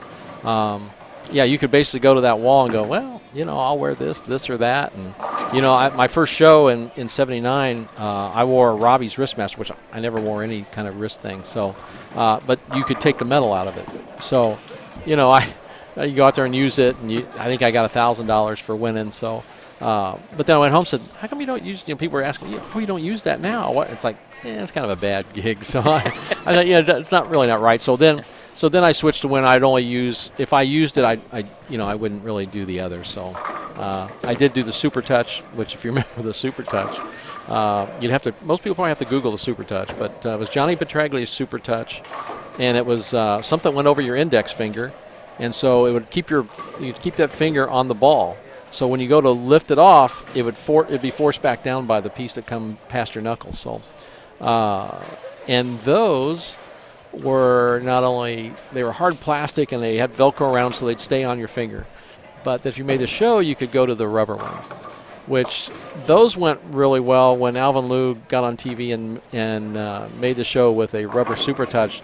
And he was shown, bending his index finger with that on. So, but those were pretty popular for a while. So that was different, Then it became shirts, Then it was like, for me, it was just about the shirts, what I wore and what logos. Because I had represented Lynn's for many, many years and wore Lynn's logos and wore Royal Pin logos from Indianapolis and stuff like that. We were one of the first ones to really use the logos because I had too many logos on my shirt, so the PBA opened up the pants pocket so I could move my Lynn's logo to the pants pocket. So, because, then Brunswick all of a sudden, came out with, Danger Zone and, Zone and Brunswick, and so they started hitting all the spots. So we were running out of spots. Spots to put your logos? And if you go before that to like the early 80s when the Angle came out. So, which if you look at was quite interesting that when it first came out, the Angle logo it couldn't have been 3/4 of an inch, square. I mean, it was, you really had to, and you couldn't stop your TV and, what is that? So and then after that, then it became, okay, who can make the biggest logo? So, it was quite interesting with all the stuff. Now, they did one show in 1985 at the Long Island Open. ABC Television did a special on incentives, which made the PBA quite unhappy because it showed a bowler, which I think they used Dennis Jakes at that time, if anybody remembers Dennis Jakes. Yeah, I was a remember PBA Dennis. champion. Yep. So he stood there, and he had everything on that you could wear. And then they showed him standing there, and then they had like the graphics would show, wristband. Here's 1,000. Here's a shirt for this, for that. And then it became like, so the PBA really kind of frowned on that. But that was actually the '85 Long Island Open when I beat Amleto.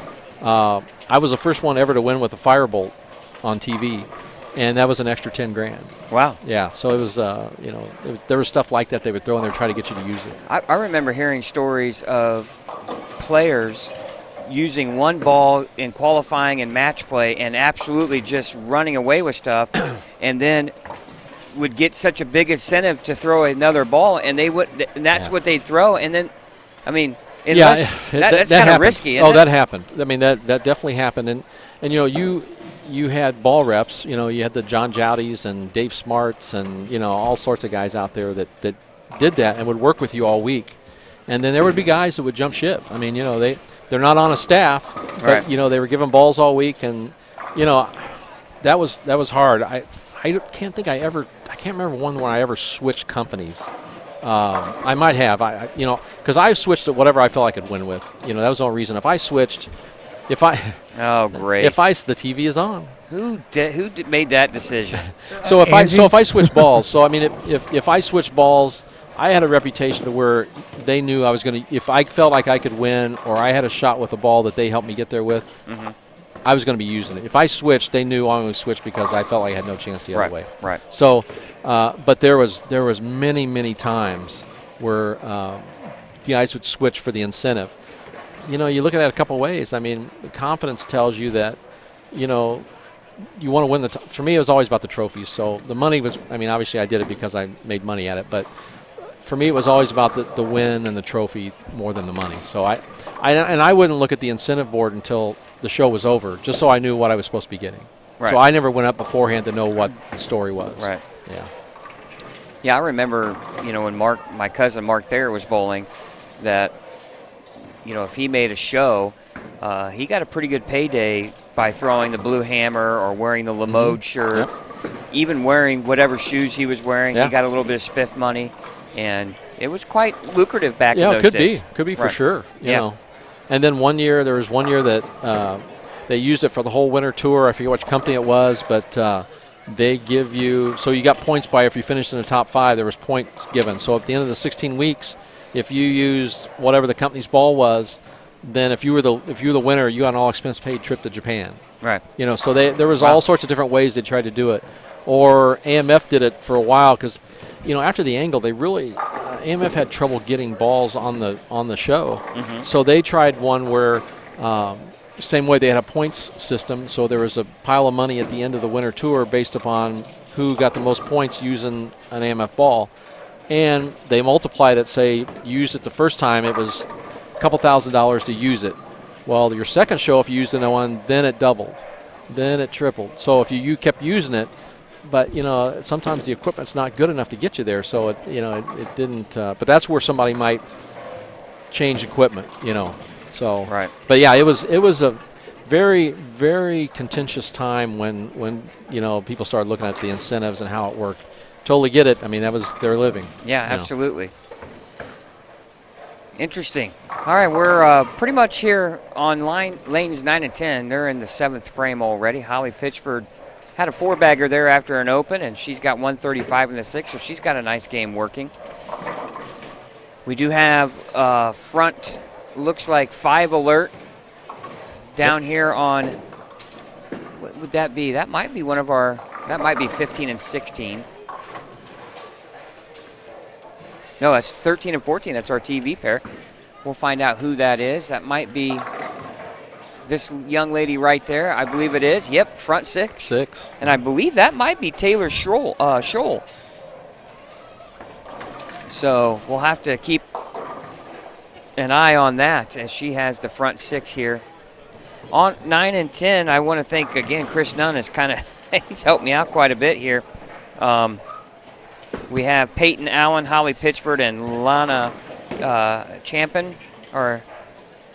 Again, I always hate when I don't know how to pronounce names because more often than not, we butcher the snot out of them, don't we? But now we just got handed scores for Game 3 here in the 1 p.m. squad. Michaela Hemden is leading the way here at plus 87. Olivia Poor, plus 63. Taylor Scholl is plus 63. And I believe, Chad, we just noticed she's got the front 6 on lane 14. So we need to keep 13 and 14 up on our screen at some point. Dana File with a big 258 Game 3 jumps all the way up to plus 42. Aaron Jones, plus 41. Alexandra Ross bowling much better this squad at plus 38. Alexis Carter, plus 32. Teresa Smith-Dill at plus 32. And Jennifer Thompson knocking on the door at plus 22. Right now, the cut score is Nicole Candelas, Jean Perez's wife, at plus 29 is the cut score right now as we head into Game 4. Other ladies knocking on the door, Christine Shreves at plus 16, Allison Sellers at plus 3, and Rebecca Sage, she struggled Game 3, Mike, with a 159. She's at even par for the tournament. So, again, some big games here. I was going to look to see where Holly Pitchford was, and she must have really struggled game number 3 because I don't see her unless I'm just looking. Oh, nope, there she is, minus 16. So she has a chance at 234. That would put her at plus 18. That's not going to be enough.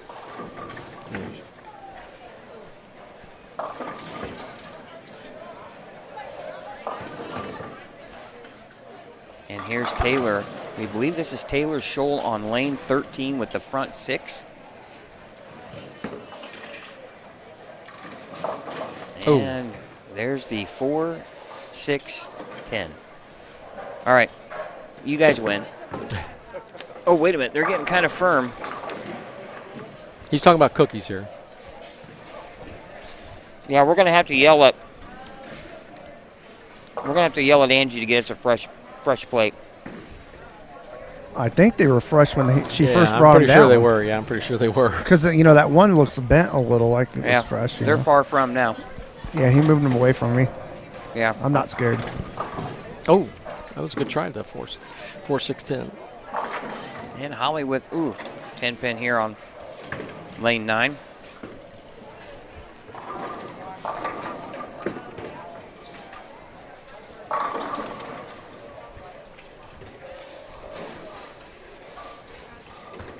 Well, it's good to see there's still good games out there that's the lanes haven't got to the point where they're not able to find a line. It just seems like it's getting the first frame or two to get through the first or second frame, safe, or at least knowing what the ball is going to be doing.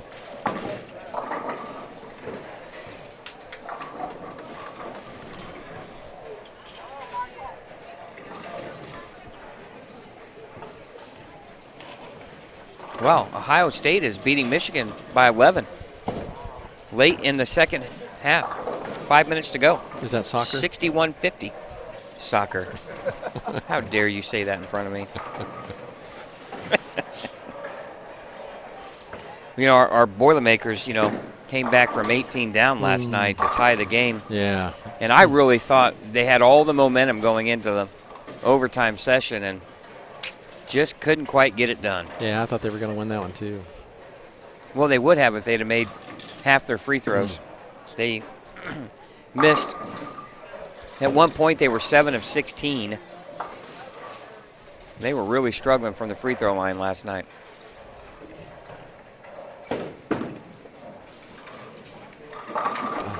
There's a nice shot by Lena there on lane 9. And that gives her a 4 or 5 bagger.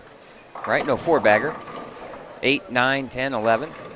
She was struggling there leading up to that point. I don't know where she's at going into the final game. She was minus 37. She was coming off a really good game. Shot 234 game 3. So I'm sure was looking for some momentum coming down here to 9 and 10. Just didn't get it. No, it looks like she opened twice in the first and third there. So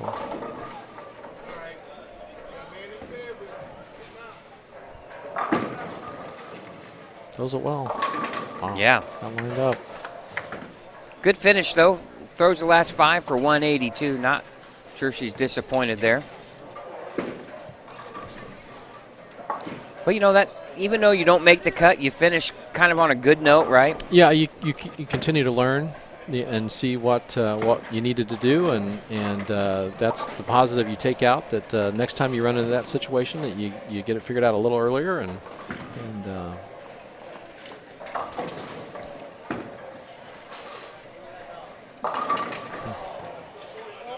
well, Holly Pitchford will finish at -3 for her 4-game series. She shoots .213, game number 4. Just couldn't get anything really going. 194, 207, 183, grinding 213. Yeah. Just couldn't throw the big game out there.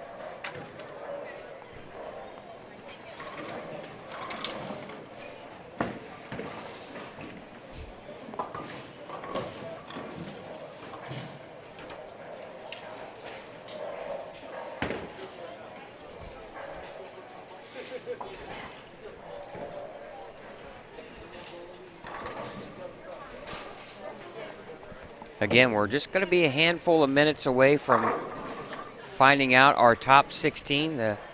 Several pairs have completed their 4-game series. We'll stay on the air until we get our top 16 announced. Once we get that done, we'll take a short timeout and we'll be back on the air for the match play finals. We're looking somewhere around, we're guessing 4:30 maybe. And as Taylor comes in high, leaving the 4-7.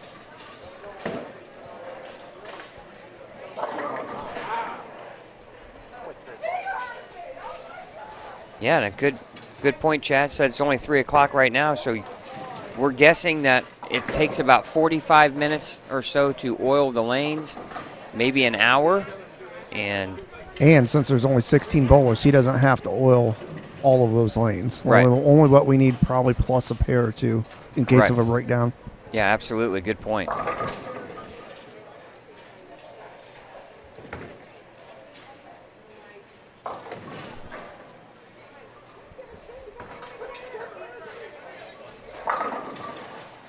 And the weird thing is, Mike, we're so used to having bowling going on in front of us, and 7 and 8 they had some issues with, so they had to take it out of play, and rather than have a pair out of play and have a weird skip, then Jeff decided to make 9 and 10 the in pair.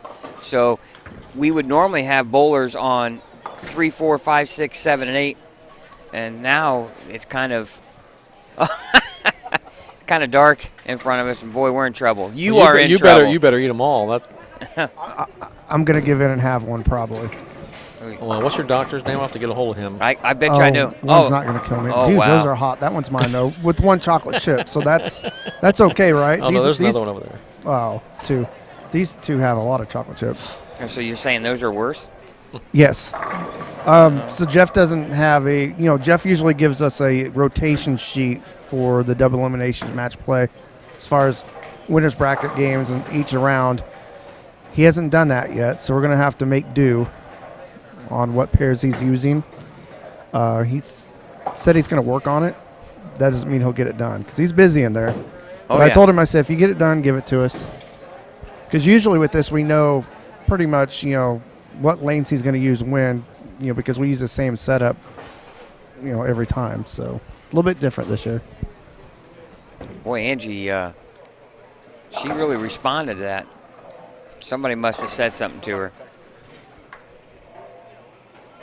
Better watch out. She's liable to throw them at you.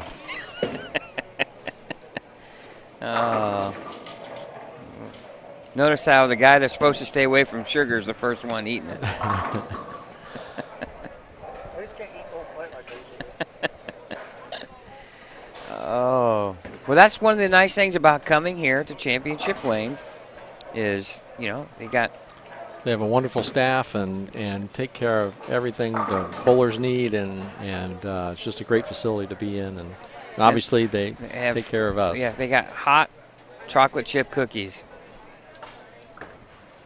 Those are ones you don't want to get on drop down on your pants because that'll leave a mark.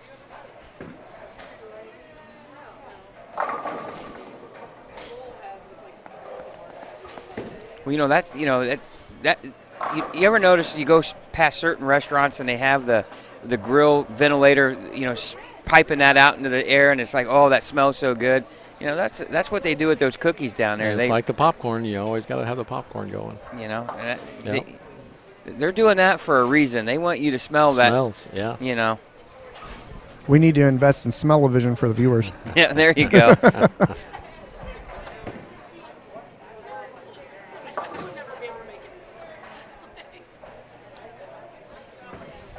Well, Chris, Rob Stone is not at the broadcast today because he is busy doing college basketball for Fox.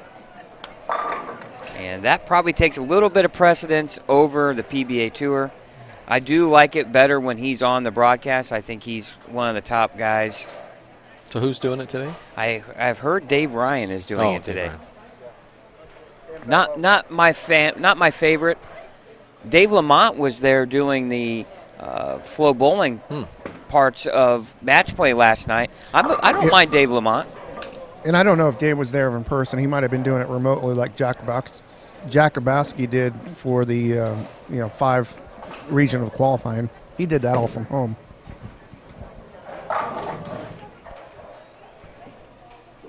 Yeah, it's so weird to, even some of the commentators aren't even at the site of the event. That's just strange, isn't it? Yeah, it is strange. Yeah, it's amazing.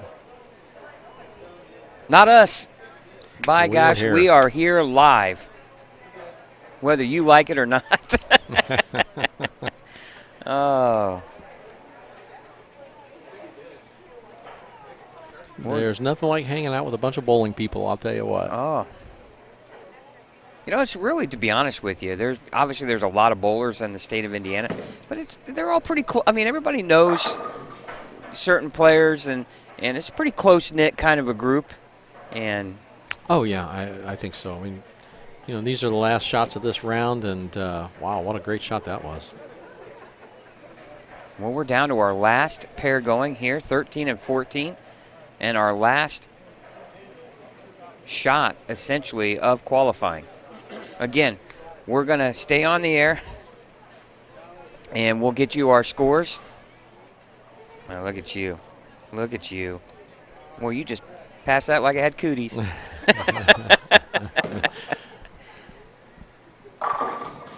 Beautiful shot. Wow, nothing like finishing qualifying with a strike, and I believe she struck So, out in yeah, the 10th. she did. Yeah, most definitely. 3 great shots. Absolutely. Well, that'll wrap up qualifying here, so we'll kind of just hang out until Jeff makes his post. Yeah, we're going to talk a little bit about everything goes on here, the important stuff, and Mike, and see, here's what we have to deal with on a regular basis here inside Championship Lanes, our fresh-baked chocolate chip cookies. Wait a minute, there's one missing. Yeah, and it was some guy over here to your right. And not me. Scott Gilmore, Mike Albee here in the broadcast booth here at the 2021 Indiana Queens Championship inside beautiful Championship Lanes in Anderson. And, Mike, we always appreciate you taking the time to join us here on these broadcasts and make us guys sound a lot better. But, again, we're just a few minutes away of finding out who our top 16 will be for the women here in single-game double elimination match play format. And, again, if it's anything like 2020, we're in for an exciting match play final. Yeah, I mean, the scores lend themselves. I mean, it's going to be just not much over, a plus. So that means it's going to be a shot-making finals. So, and we've seen some good shot-making to get there. So by keeping yourself close in a one-game match, I mean, one shot out of your hand can change the whole complexion of the tournament, really. But we're going to have the best ones that have had it figured out so far, the best ladies, and I don't expect anything but great bowling. Now, the lanes were run for the 10 a.m. squad. They strip and re-oil for the 1 p.m. squad. They're going to strip and re-oil again for the match play finals. How much will that make an impact on lane play for these ladies? Well, there won't be as much play on them each time, so it's going to take a little time to get them to the point where they just finished. Matter of fact, it may be quite a while, maybe 2 or 3 matches down the way before they get to that point because of the less amount of bowlers, less amount of balls being thrown down the lane. So I think things are going to develop a little slower in that respect, so the bowlers should be able to catch up quicker. But that fresh oil, it can be really dicey out there. Well, Shelby New going to make the cut. She shot 884, her qualifying squad at 10 a.m. She's got the bullseye on their back. She's a defending champion. She's going to know quickly that she's going to get her competitor's best. Yeah, she's not. I doubt she'll get an easy one in there, but as you know, it's all decided now about where you start. You know, where you slot yourself after qualifying. So, I mean, they could draw somebody really good or somebody who barely got in, but in a one-game match, that really doesn't matter a lot anymore because the pressure, things are different. Now you're out there definitely by yourself. Nobody's bowling with you. You can't really get a read off somebody else unless it's your opponent. So now it's all a matter. It's got to be within you and play within yourself. Don't try to overdo things, especially the way that the conditions are, and make sure you take deep breaths and pick those spares up. Now, in a single game format, you don't have a lot of time to think about what you're going to do. You got to make quick moves out here on the lanes. Yeah, it'll come at you pretty fast. So you want to make sure every shot you throw, practice or even fill balls. If you're still winning and going on, you want to make that fill ball shot like it's your first frame because those will tell you how the lanes will continue to break down and keeps you sharp. So looks like we're getting ready here. So, you know, those are the things that you really. I don't think anybody. You're gonna have to tell these ladies how to do that. Everybody's pretty seasoned here and been here before. But there are some champions out there, so they're going to be the ones that really have they're going to be more comfortable mentally. Who somebody doesn't do this a lot and then got in there now, so it's going to be a little more pressure on them. But in a Masters type event, anyone can win these. Well, and you're going to have some familiar names at the top. Michelle Irwin being one of them. She shot an incredible 953 this morning at 10 a.m., leading the way so far here in qualifying. We don't have the scores from the 1 o'clock squad yet, but she made a deep run last year. You got to feel like after you bowl that 4-game series, a lot of confidence. Yeah, a lot of confidence. The only other thing is it's been a long time since, it's been several hours now since she's been able to do that. But, yeah, you take last year into it and now this year again. So, yeah, she's got to be feeling pretty good. But, once again, those one-game matches, you got to keep pushing yourself because – boy, it can turn around fast. Well, you have Samantha New, who shot 895, her four-game set at 10 a.m. She was just one game short of crowning the being crowned Queen's champion. Her sister obviously defeated her. How much motivation does Samantha New have going into match play, and also confidence? I think she's got a lot of motivation to try to get back up there and actually be able to finish it off this time. But it's up. I think for her, you got to be careful not to look too far ahead and want to get to that championship match before you get too far. And you've got to slow things down and take it one frame at a time. You really can't look, past the current game you're on. Well, one thing here with double elimination, you also obviously have kind of a live to get here. As cats have 9 lives, we talk about, that gives you an extra game. But how important is it to stay in those winners' side of the bracket? Yeah, if you're winning, there are some buys as we get later in the match play. There's some buys, and those are only guaranteed to the people who keep winning. So if you lose early, you're bowling the rest of the rounds. There is no break. There is no round to take a break on. You're on the edge of extinction every game. So you want to win to keep. So it's just you, and there's nothing like going into that title match with knowing that they got to beat you twice. Yeah, and the other thing too is it's just stamina. You get tired not only physically, but you get tired mentally because you're grinding out game after game. Now the scoring pace is a little bit higher than what we see at the Indiana Masters, where you're really grinding away on some difficult conditions. The ladies have it a little bit easier here, but still, it doesn't matter. You still have the pressure of trying to make great shots at key moments in your match. Yeah, I think that. I think the condition's quite demanding. I think that. the players who have made it this far have made good shots. I mean, they've made their spares, but they've had to throw strikes to get in there too. We've seen some really good games. So and it's not like you just pick up a ball and go and it finds the pocket. And and from pair to pair, it's difficult as well.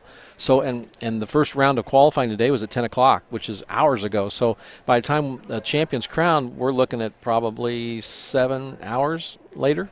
So that's a long time of starting and stopping and bowling, and the physical part of it's one thing, but then you add the mental part to it. It's quite an exhausting day.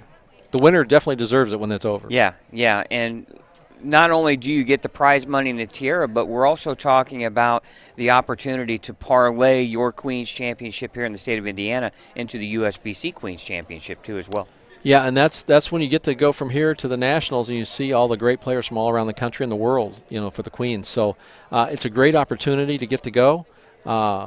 It's obviously less expensive, and but it's a great opportunity to get in that field and see what's out there.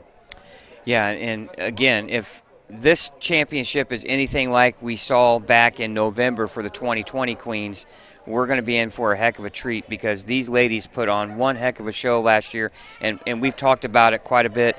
It seemed like every match came down to the 9th or 10th frames, and it's amazing at just how much these ladies were able to execute at such a high level. Well, we've got some of the former champions and some of the ladies in the field today. Whoever wins this, they have an opportunity to make some noise at the national level. So it's a great stepping stone, to get out there and get there and have confidence and bang heads with the ones that are around the country are doing that as well. So it's going to be match play is always exciting, and when it's double elimination in a one-game match, it's even more exciting. Well, and it's great that these ladies do have a avenue of bowling at a higher level. It's great to see the PWBA back. And obviously, they had to have a suspension of last season's tour because of the pandemic, but it's on its way back. I believe it starts up in April, late April, and it's great to see these ladies have an avenue because some of these young ladies are so talented and so good, and we're lucky enough to be able to see them perform and on television as well. Yeah, and we talked earlier how great it is to have, even the youth bowlers nowadays, to have that tour to be at the end that they can go to and look forward to, even with college before that. So there's a lot of opportunities for bowlers now, and it's just so great for our industry, and it's just so fun to watch. Well, we appreciate your time, Mike, and joining us here for this broadcast. Again, we'll stay on the air until we get our top 16 qualifiers. And once we get those announced, we'll take a quick break, and we'll be back on here in probably about 45 minutes or so for match play as we begin our single game double elimination format. And again, we're hoping for some great action. Obviously, we got some extremely talented ladies and a pattern that will give strikes up if you're throwing it well, so it should be exciting. Yeah, we've seen some great shots, obviously, but we've seen some good scores. So it's there could be some high matches, and you get to a certain pair where maybe the bowler's a little more lost, but those are the ones that are going to even be closer. So, yeah, it's going to be all over the board as far as scores goes, I think, depending on pair to pair. But the scoring pace is there. If they get the key is going to be the first two frames. How you get started on a new pair, because they're not practicing after that first round, after the first game. Yeah, that's the thing too. You can't make, you don't get any warm-up shots, so you're kind of guessing. Big time. Yeah, and now we're going to have our announcement of our top 16. Plus 153. Michaela Himden was second with 120. Taylor Scholl third at 98. Samantha New fourth at 95. April Herman fifth at 92. Shelby New sixth, 84. Aaron Jones, 7th, plus 68. Alexis Carter, 8th, 57. Alexandra Ross, 9th, 53. Olivia Poor, 10th, 52. Christina Shreve, plus 51. Ebony Smith, plus 47. 13th is Jada Maccabee at plus 45. 14th, Rachel Hedgepeth at plus 40. 15th, Teresa Smith-Dill at plus 37. 16 and 17, we have a tie at plus 35, and it's Dana File, Jennifer Thompson, They will be bowling a one-game roll-off on 9 and 10 just as soon as we get them down. Wow, we have a I wanna thank tie everybody that came for the out. last two Appreciate the spots, support. plus 35. So we're going to 35 was have the a record cut as a tie one-game for that roll-off spot. here on 9 and 10. How exciting is that? Right on our championship pair. We're going to find out who our final one is. Teresa Smith-Dill sneaking in there She bowled good at the end. to get in. Because she was just under, I think, there after 2 or 3. Well, and Gene Perez's wife, Nicole, she did not bowl the second squad. She sat on her plus 29, and she didn't make it. She just missed the top 16. And I would have thought that might have made it too. I mean, I think I could see that was probably worthwhile, but I mean, as it turns out, not. But Right, you're always rolling the dice Yeah. at that point in Yeah. time, and obviously the cut score last year was plus 23, so it went up a little bit. But also, again, you're also attracting more and more of the top lady bowlers in the state. So when you get larger fields, better players, you're going to get a cut score that's going to be higher. well, and anybody that bowled the first round, that gave them 4 games of play that when you go to the second one that nobody had on the first round. So that that can get you. Right. That's a big piece of advantage there. Absolutely. All of a sudden, you know what ball to change Yes. to when you see that. When you see that your first ball kind of laboring or overhooking or underhooking. Yeah, you pick up a lot of knowledge in that first 4 games. Right. Yeah. Right. And it's not so much about, obviously you think about how much money you're going to get paid and so forth. But like what you commented about, it's not so much about what you get paid for first. It's about winning the championship. It's having that. competing. Yeah, it's competing, yeah. And it's having that next to your name, Yeah. that you are a state Queens champion. And that goes a long way because the money's gone at some point, right? Mm-hmm. And your name's going to be in that list forever. So Right. So we're going to stay right here, and we're going to show you the one-game roll-off here for the 16th spot. The winner gets Michelle Irwin, essentially. So, and a point, these two ladies really don't care about that. no, it's getting by this one. It's getting into the top 16, and again, it should be very exciting. And I was, this is giving up your little break here that we had too that you'd have to do, because now all they have to do is, they're going to continue to oil, I assume, which they are now. Yeah, they're going to run right into match play here. They're going to run this all the way to probably 13, and they'll probably stop there, and then they'll have 4 lanes to run after this game is done. Which, if distracting being the only 2 bowlers bowling is not distracting enough, then you've got a lane machine going up and down next to you. So I'd imagine he'll probably stop short of, I would assume 2 or 3 pairs, don't you think, at least? You don't want the distraction of that going down. You would think. Because it does. I don't know if it knocks over the pins as it goes all the way down or not. It might. It might. So I would assume so. It would clean the pin deck too as Yeah, well, I would assume right? so, yeah. Yeah. So Jeff Circle getting things underway here. Yeah, guys, it does clean the pin deck. Because the past machines would stop spraying right before the pins.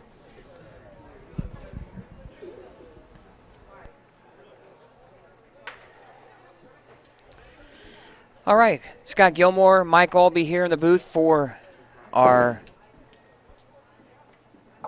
roll-off here to match play. And again,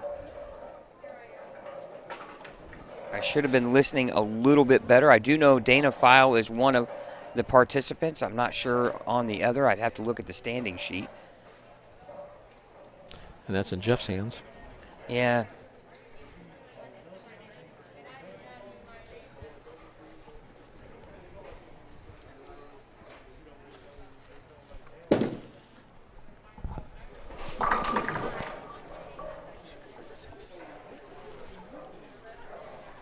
We do know her first name is Jennifer.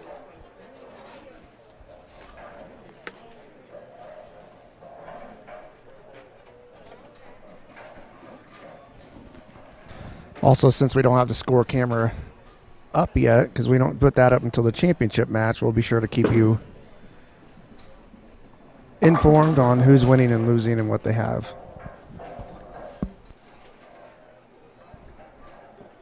I My guess is Jennifer. My guess is Jennifer Thompson is who this probably is, because she was right there around 18th spot going in. Dana File versus Jennifer Thompson is who we got.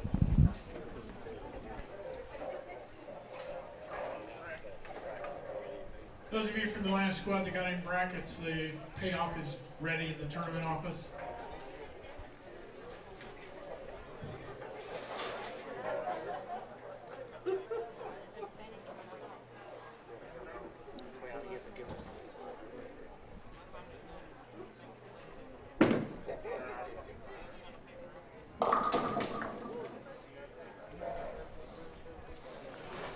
Now you want to see what the lanes are doing, but you also want to get yourself geared back up, get your speed back up, and the first couple shots, that sometimes those little short breaks are tougher than the long breaks.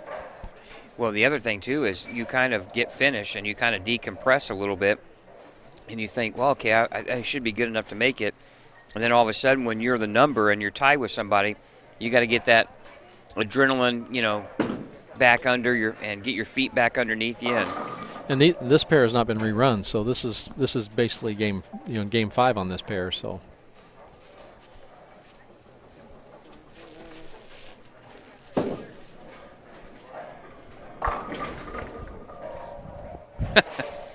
no, I had to eat one.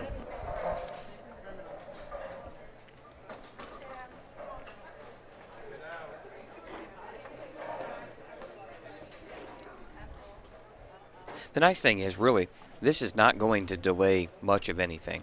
No, they continue to oil the lane, so it's just moved this way. It just, the only thing it really does is the two girls that are bowling now, their break goes away, at least for one of them.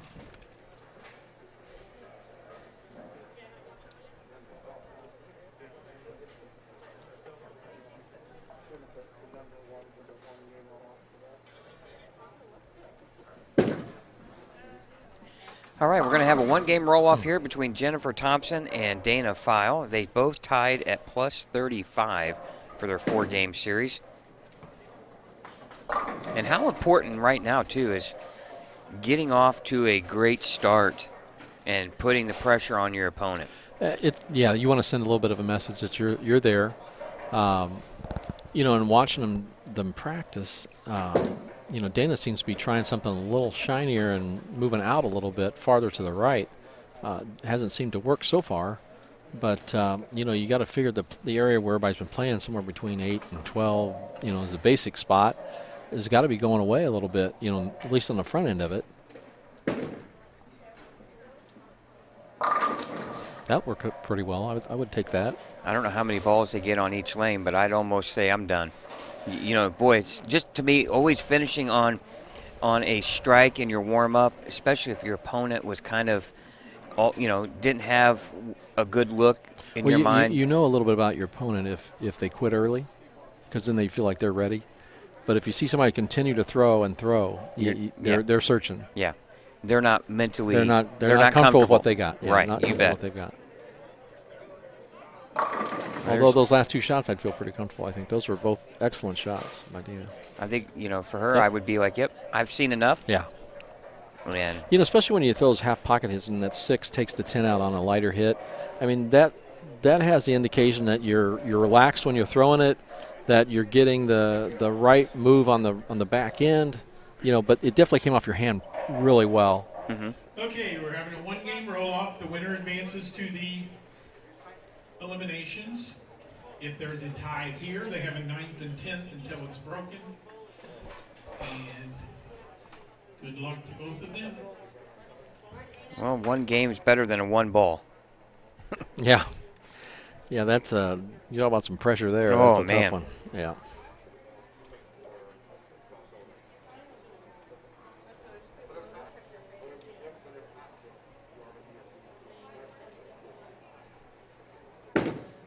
And the first shot for Dana File here comes in high. Fortunate to leave just a 3-pin. Again, everything at stake here for these two ladies. A chance at a Queen's Championship begins for the winner of this match. They'll take on the number 1 seed, Michelle Irwin, but that's the least of their worries right now. Yeah, you got to get through this one first.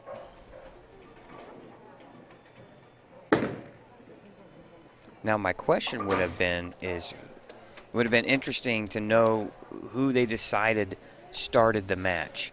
Is it based on a qualifying high game? You know, That's what I would think, but I don't know that for a fact. But I would assume that's usually what you hear. Because there is a big difference of leading the match, starting off the match, and then bowling second in my mind. Because if you bowl second, you finish the game first, and I always felt like I wanted to finish the game first if I had my choice. Now, are you different about that? You know, to me, it was more of about which lane I wanted to finish on than where I was going to finish first or second. I always wanted to be able to have it in my control in the 10th frame, but it was more about the lane, which one I felt I could finish better on.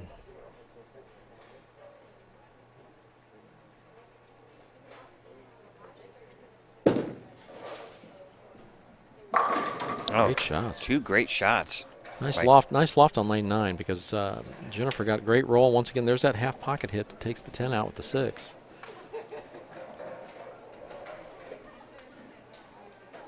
Now this is the lane Dana finished with 2 strikes in a row on her practice balls here.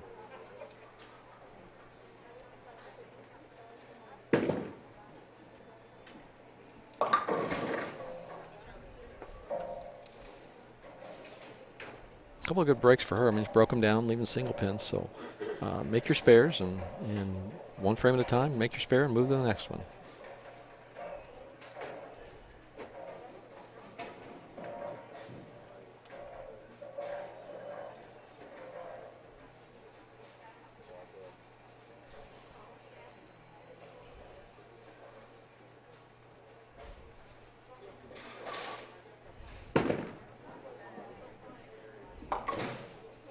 That's it, good spare.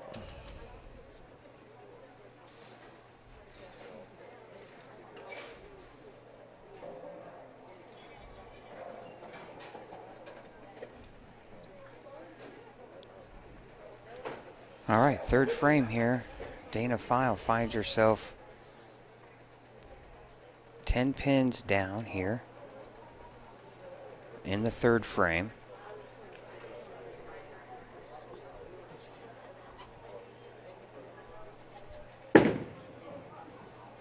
More room. Good shot.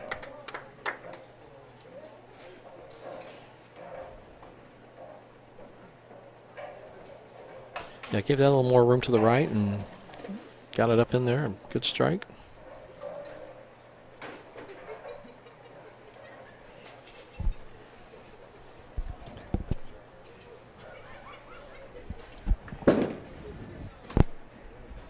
Oh, great break crossing over. Front 3 now here for Jennifer Thompson. Yeah, first 2 frames were perfect shots, and that one just looks like a little quick. Didn't quite give it the room she needed, but boy, broke across the head pin, and you'll take those Brooklyns anytime.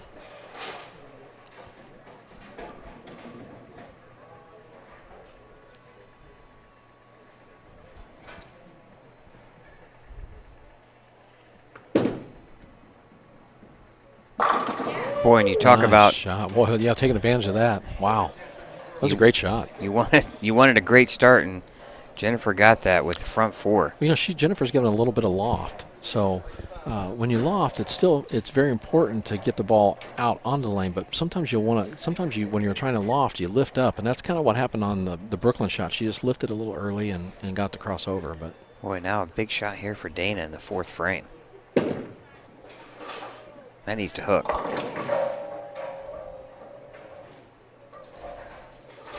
yeah, she gave that ball a little room. You heard the ball hit the lane. It sounded like it was more of into the lane than out onto the lane. So I think she just kind of missed some of the hit to get that ball to finish. You know, sometimes you're working so hard to get it to the spot on lane you want it to that you don't quite get to finish it, as well as you'd like to. But tough spare.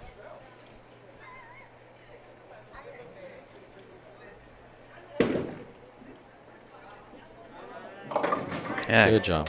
Good cover spare. there. Yeah, good spare. Yeah, there's just so many ways you can miss that. You're not one you want to shoot at on a regular basis. No.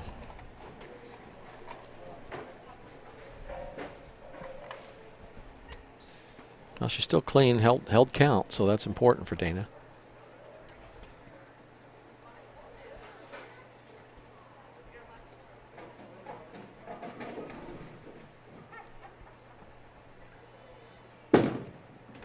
She caught that one.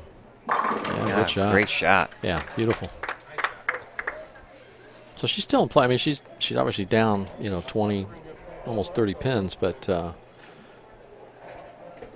she's close. Stayed clean. That's an important spot about making your spares, because now if she throws strikes, she can catch up some. So, but here's a big shot for Jennifer.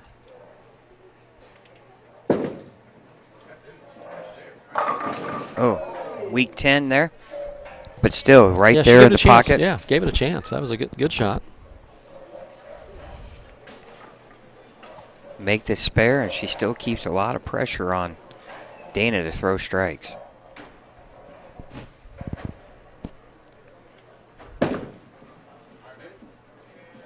Oh. Yeah, you don't want to give away some of your lead yet. Yeah. Yeah, you don't. Absolutely, don't want to give the opening to your opponent. She's got a good look in there. I mean, I think as long as she gets that loft out there, it seems like it delays the break a little bit and gets it to a nice spot on the back end. All right, 6th frame here. Good roll there, it looked like. Nice Yeah, great shot, shot. Yeah, she looks very comfortable out there. Great shot. Well, 30-pin lead for Jennifer Thompson. Dana can cut it to 20 here with a strike in the 6th frame here on the right lane. 1 game roll-off here to determine our 16th seed in match play. Nice shot. Beautiful. She caught that one. Great release. Got it right at the bottom of the swing. You can see the ball go down the lane and break sharp, but fly flush. Here's Each one gets bigger. Each one gets a little bigger, Absolutely. This is a big shot here. Can cut the deficit to 10 and just let Jennifer know that she's not going anywhere. Yeah, this sends a lot of pressure back on this one here if you're able to get this one.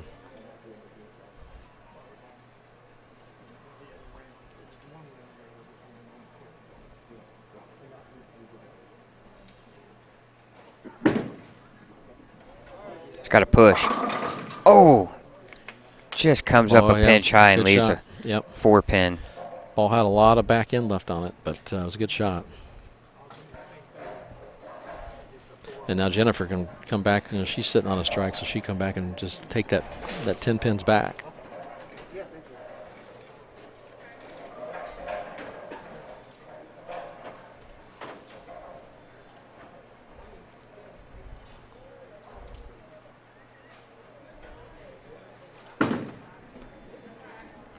All right, 21-pin deficit here for Dana, but far from over. A lot of game left here. Jennifer's just heading into her 7th frame. Dana with a 128 in the 6th, 9 spare 7 in the 7th. But Jennifer can increase that lead to 31 with the strike here in the 7th. Doesn't like it. Comes in high, leaving the 6-10. She's been fortunate here on a couple of shots to go Brooklyn and then break that one up. That could have easily been a split too. But the lead will stay at 21 with the mark here in the 7th. And good cover. Good spare, yeah. It's always good when you get the ball to cover both of them.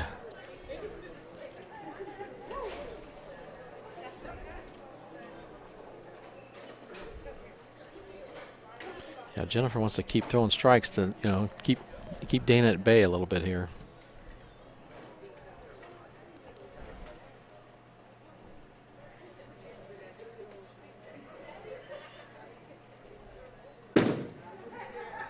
Have to hurry.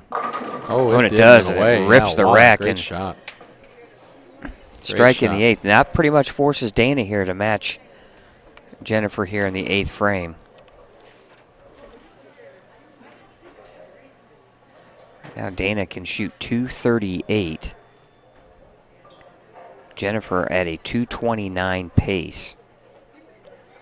So Dana can still control her own destiny.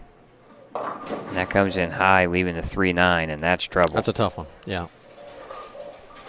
She's going to get the ball to drive straight back, get the 3 and drive in and take the 9 with it.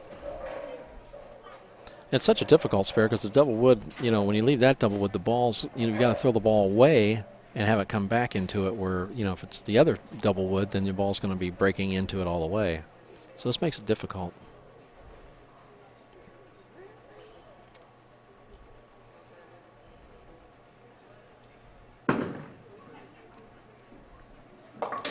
Oh. And that's the danger. That was close. I mean, that was very close. It's just the ball got to the left side of the 3 and just kept going. Open frame in the most inopportune time for Dana.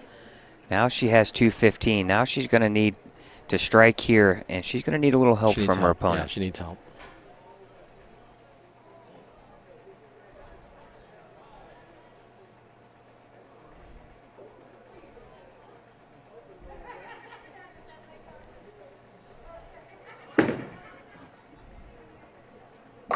Oh, great shot. Pretty shot.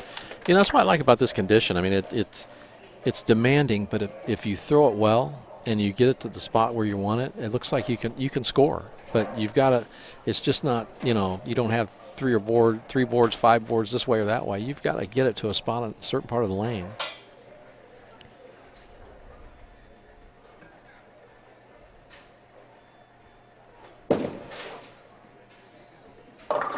Oh, fortunate again, leaving the 3-6 here in the 9th frame for Jennifer.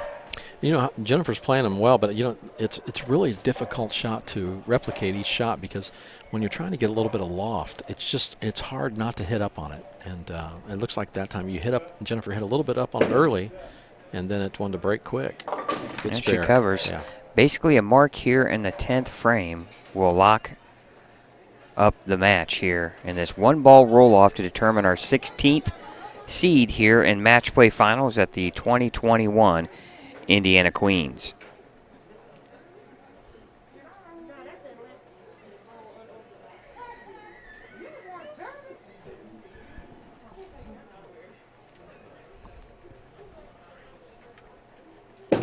And here we go, 10th frame, left lane. And that'll wrap up the match for great shots. Jennifer Thompson will defeat Dana File here, and she will move on into the match play portion of the tournament and will take on the number 1 seed Michelle Irwin. And you know, if Michelle is watching, Mike, what kind of message would this send if you're come in here and you shoot high 220, high 230 game? Well, I mean, it'd be a concern. I mean, you try not to get caught up into watching what your opponent's doing because, after all, you've got to be the one that controls your own destiny. So, you know, I would try not to watch my opponent. Only other, you know, if it's a right-hander or a left-hander. If I'm a left-hander, then I'm going to watch because I want to see where they're playing. But other than that, that's the only information I want to know. But it's hard when there's just one match going on out there. It's awful hard not to watch, especially when you know it's going to create who your opponent is. Impressive bowling here from Jennifer Thompson. She'll shoot 236. Yeah, great game. And boy, she got off to that great start, Mike, with the front 4 and never really looked back. No. Yeah, she threw it real well, but she got the big break in the crossover. You take the crossover out, which obviously you can't do, but you know, she's back in the, you know, the 2 teens. So it would have been a much tighter match, but you make your breaks and you take advantage of them, and that's what Jennifer did.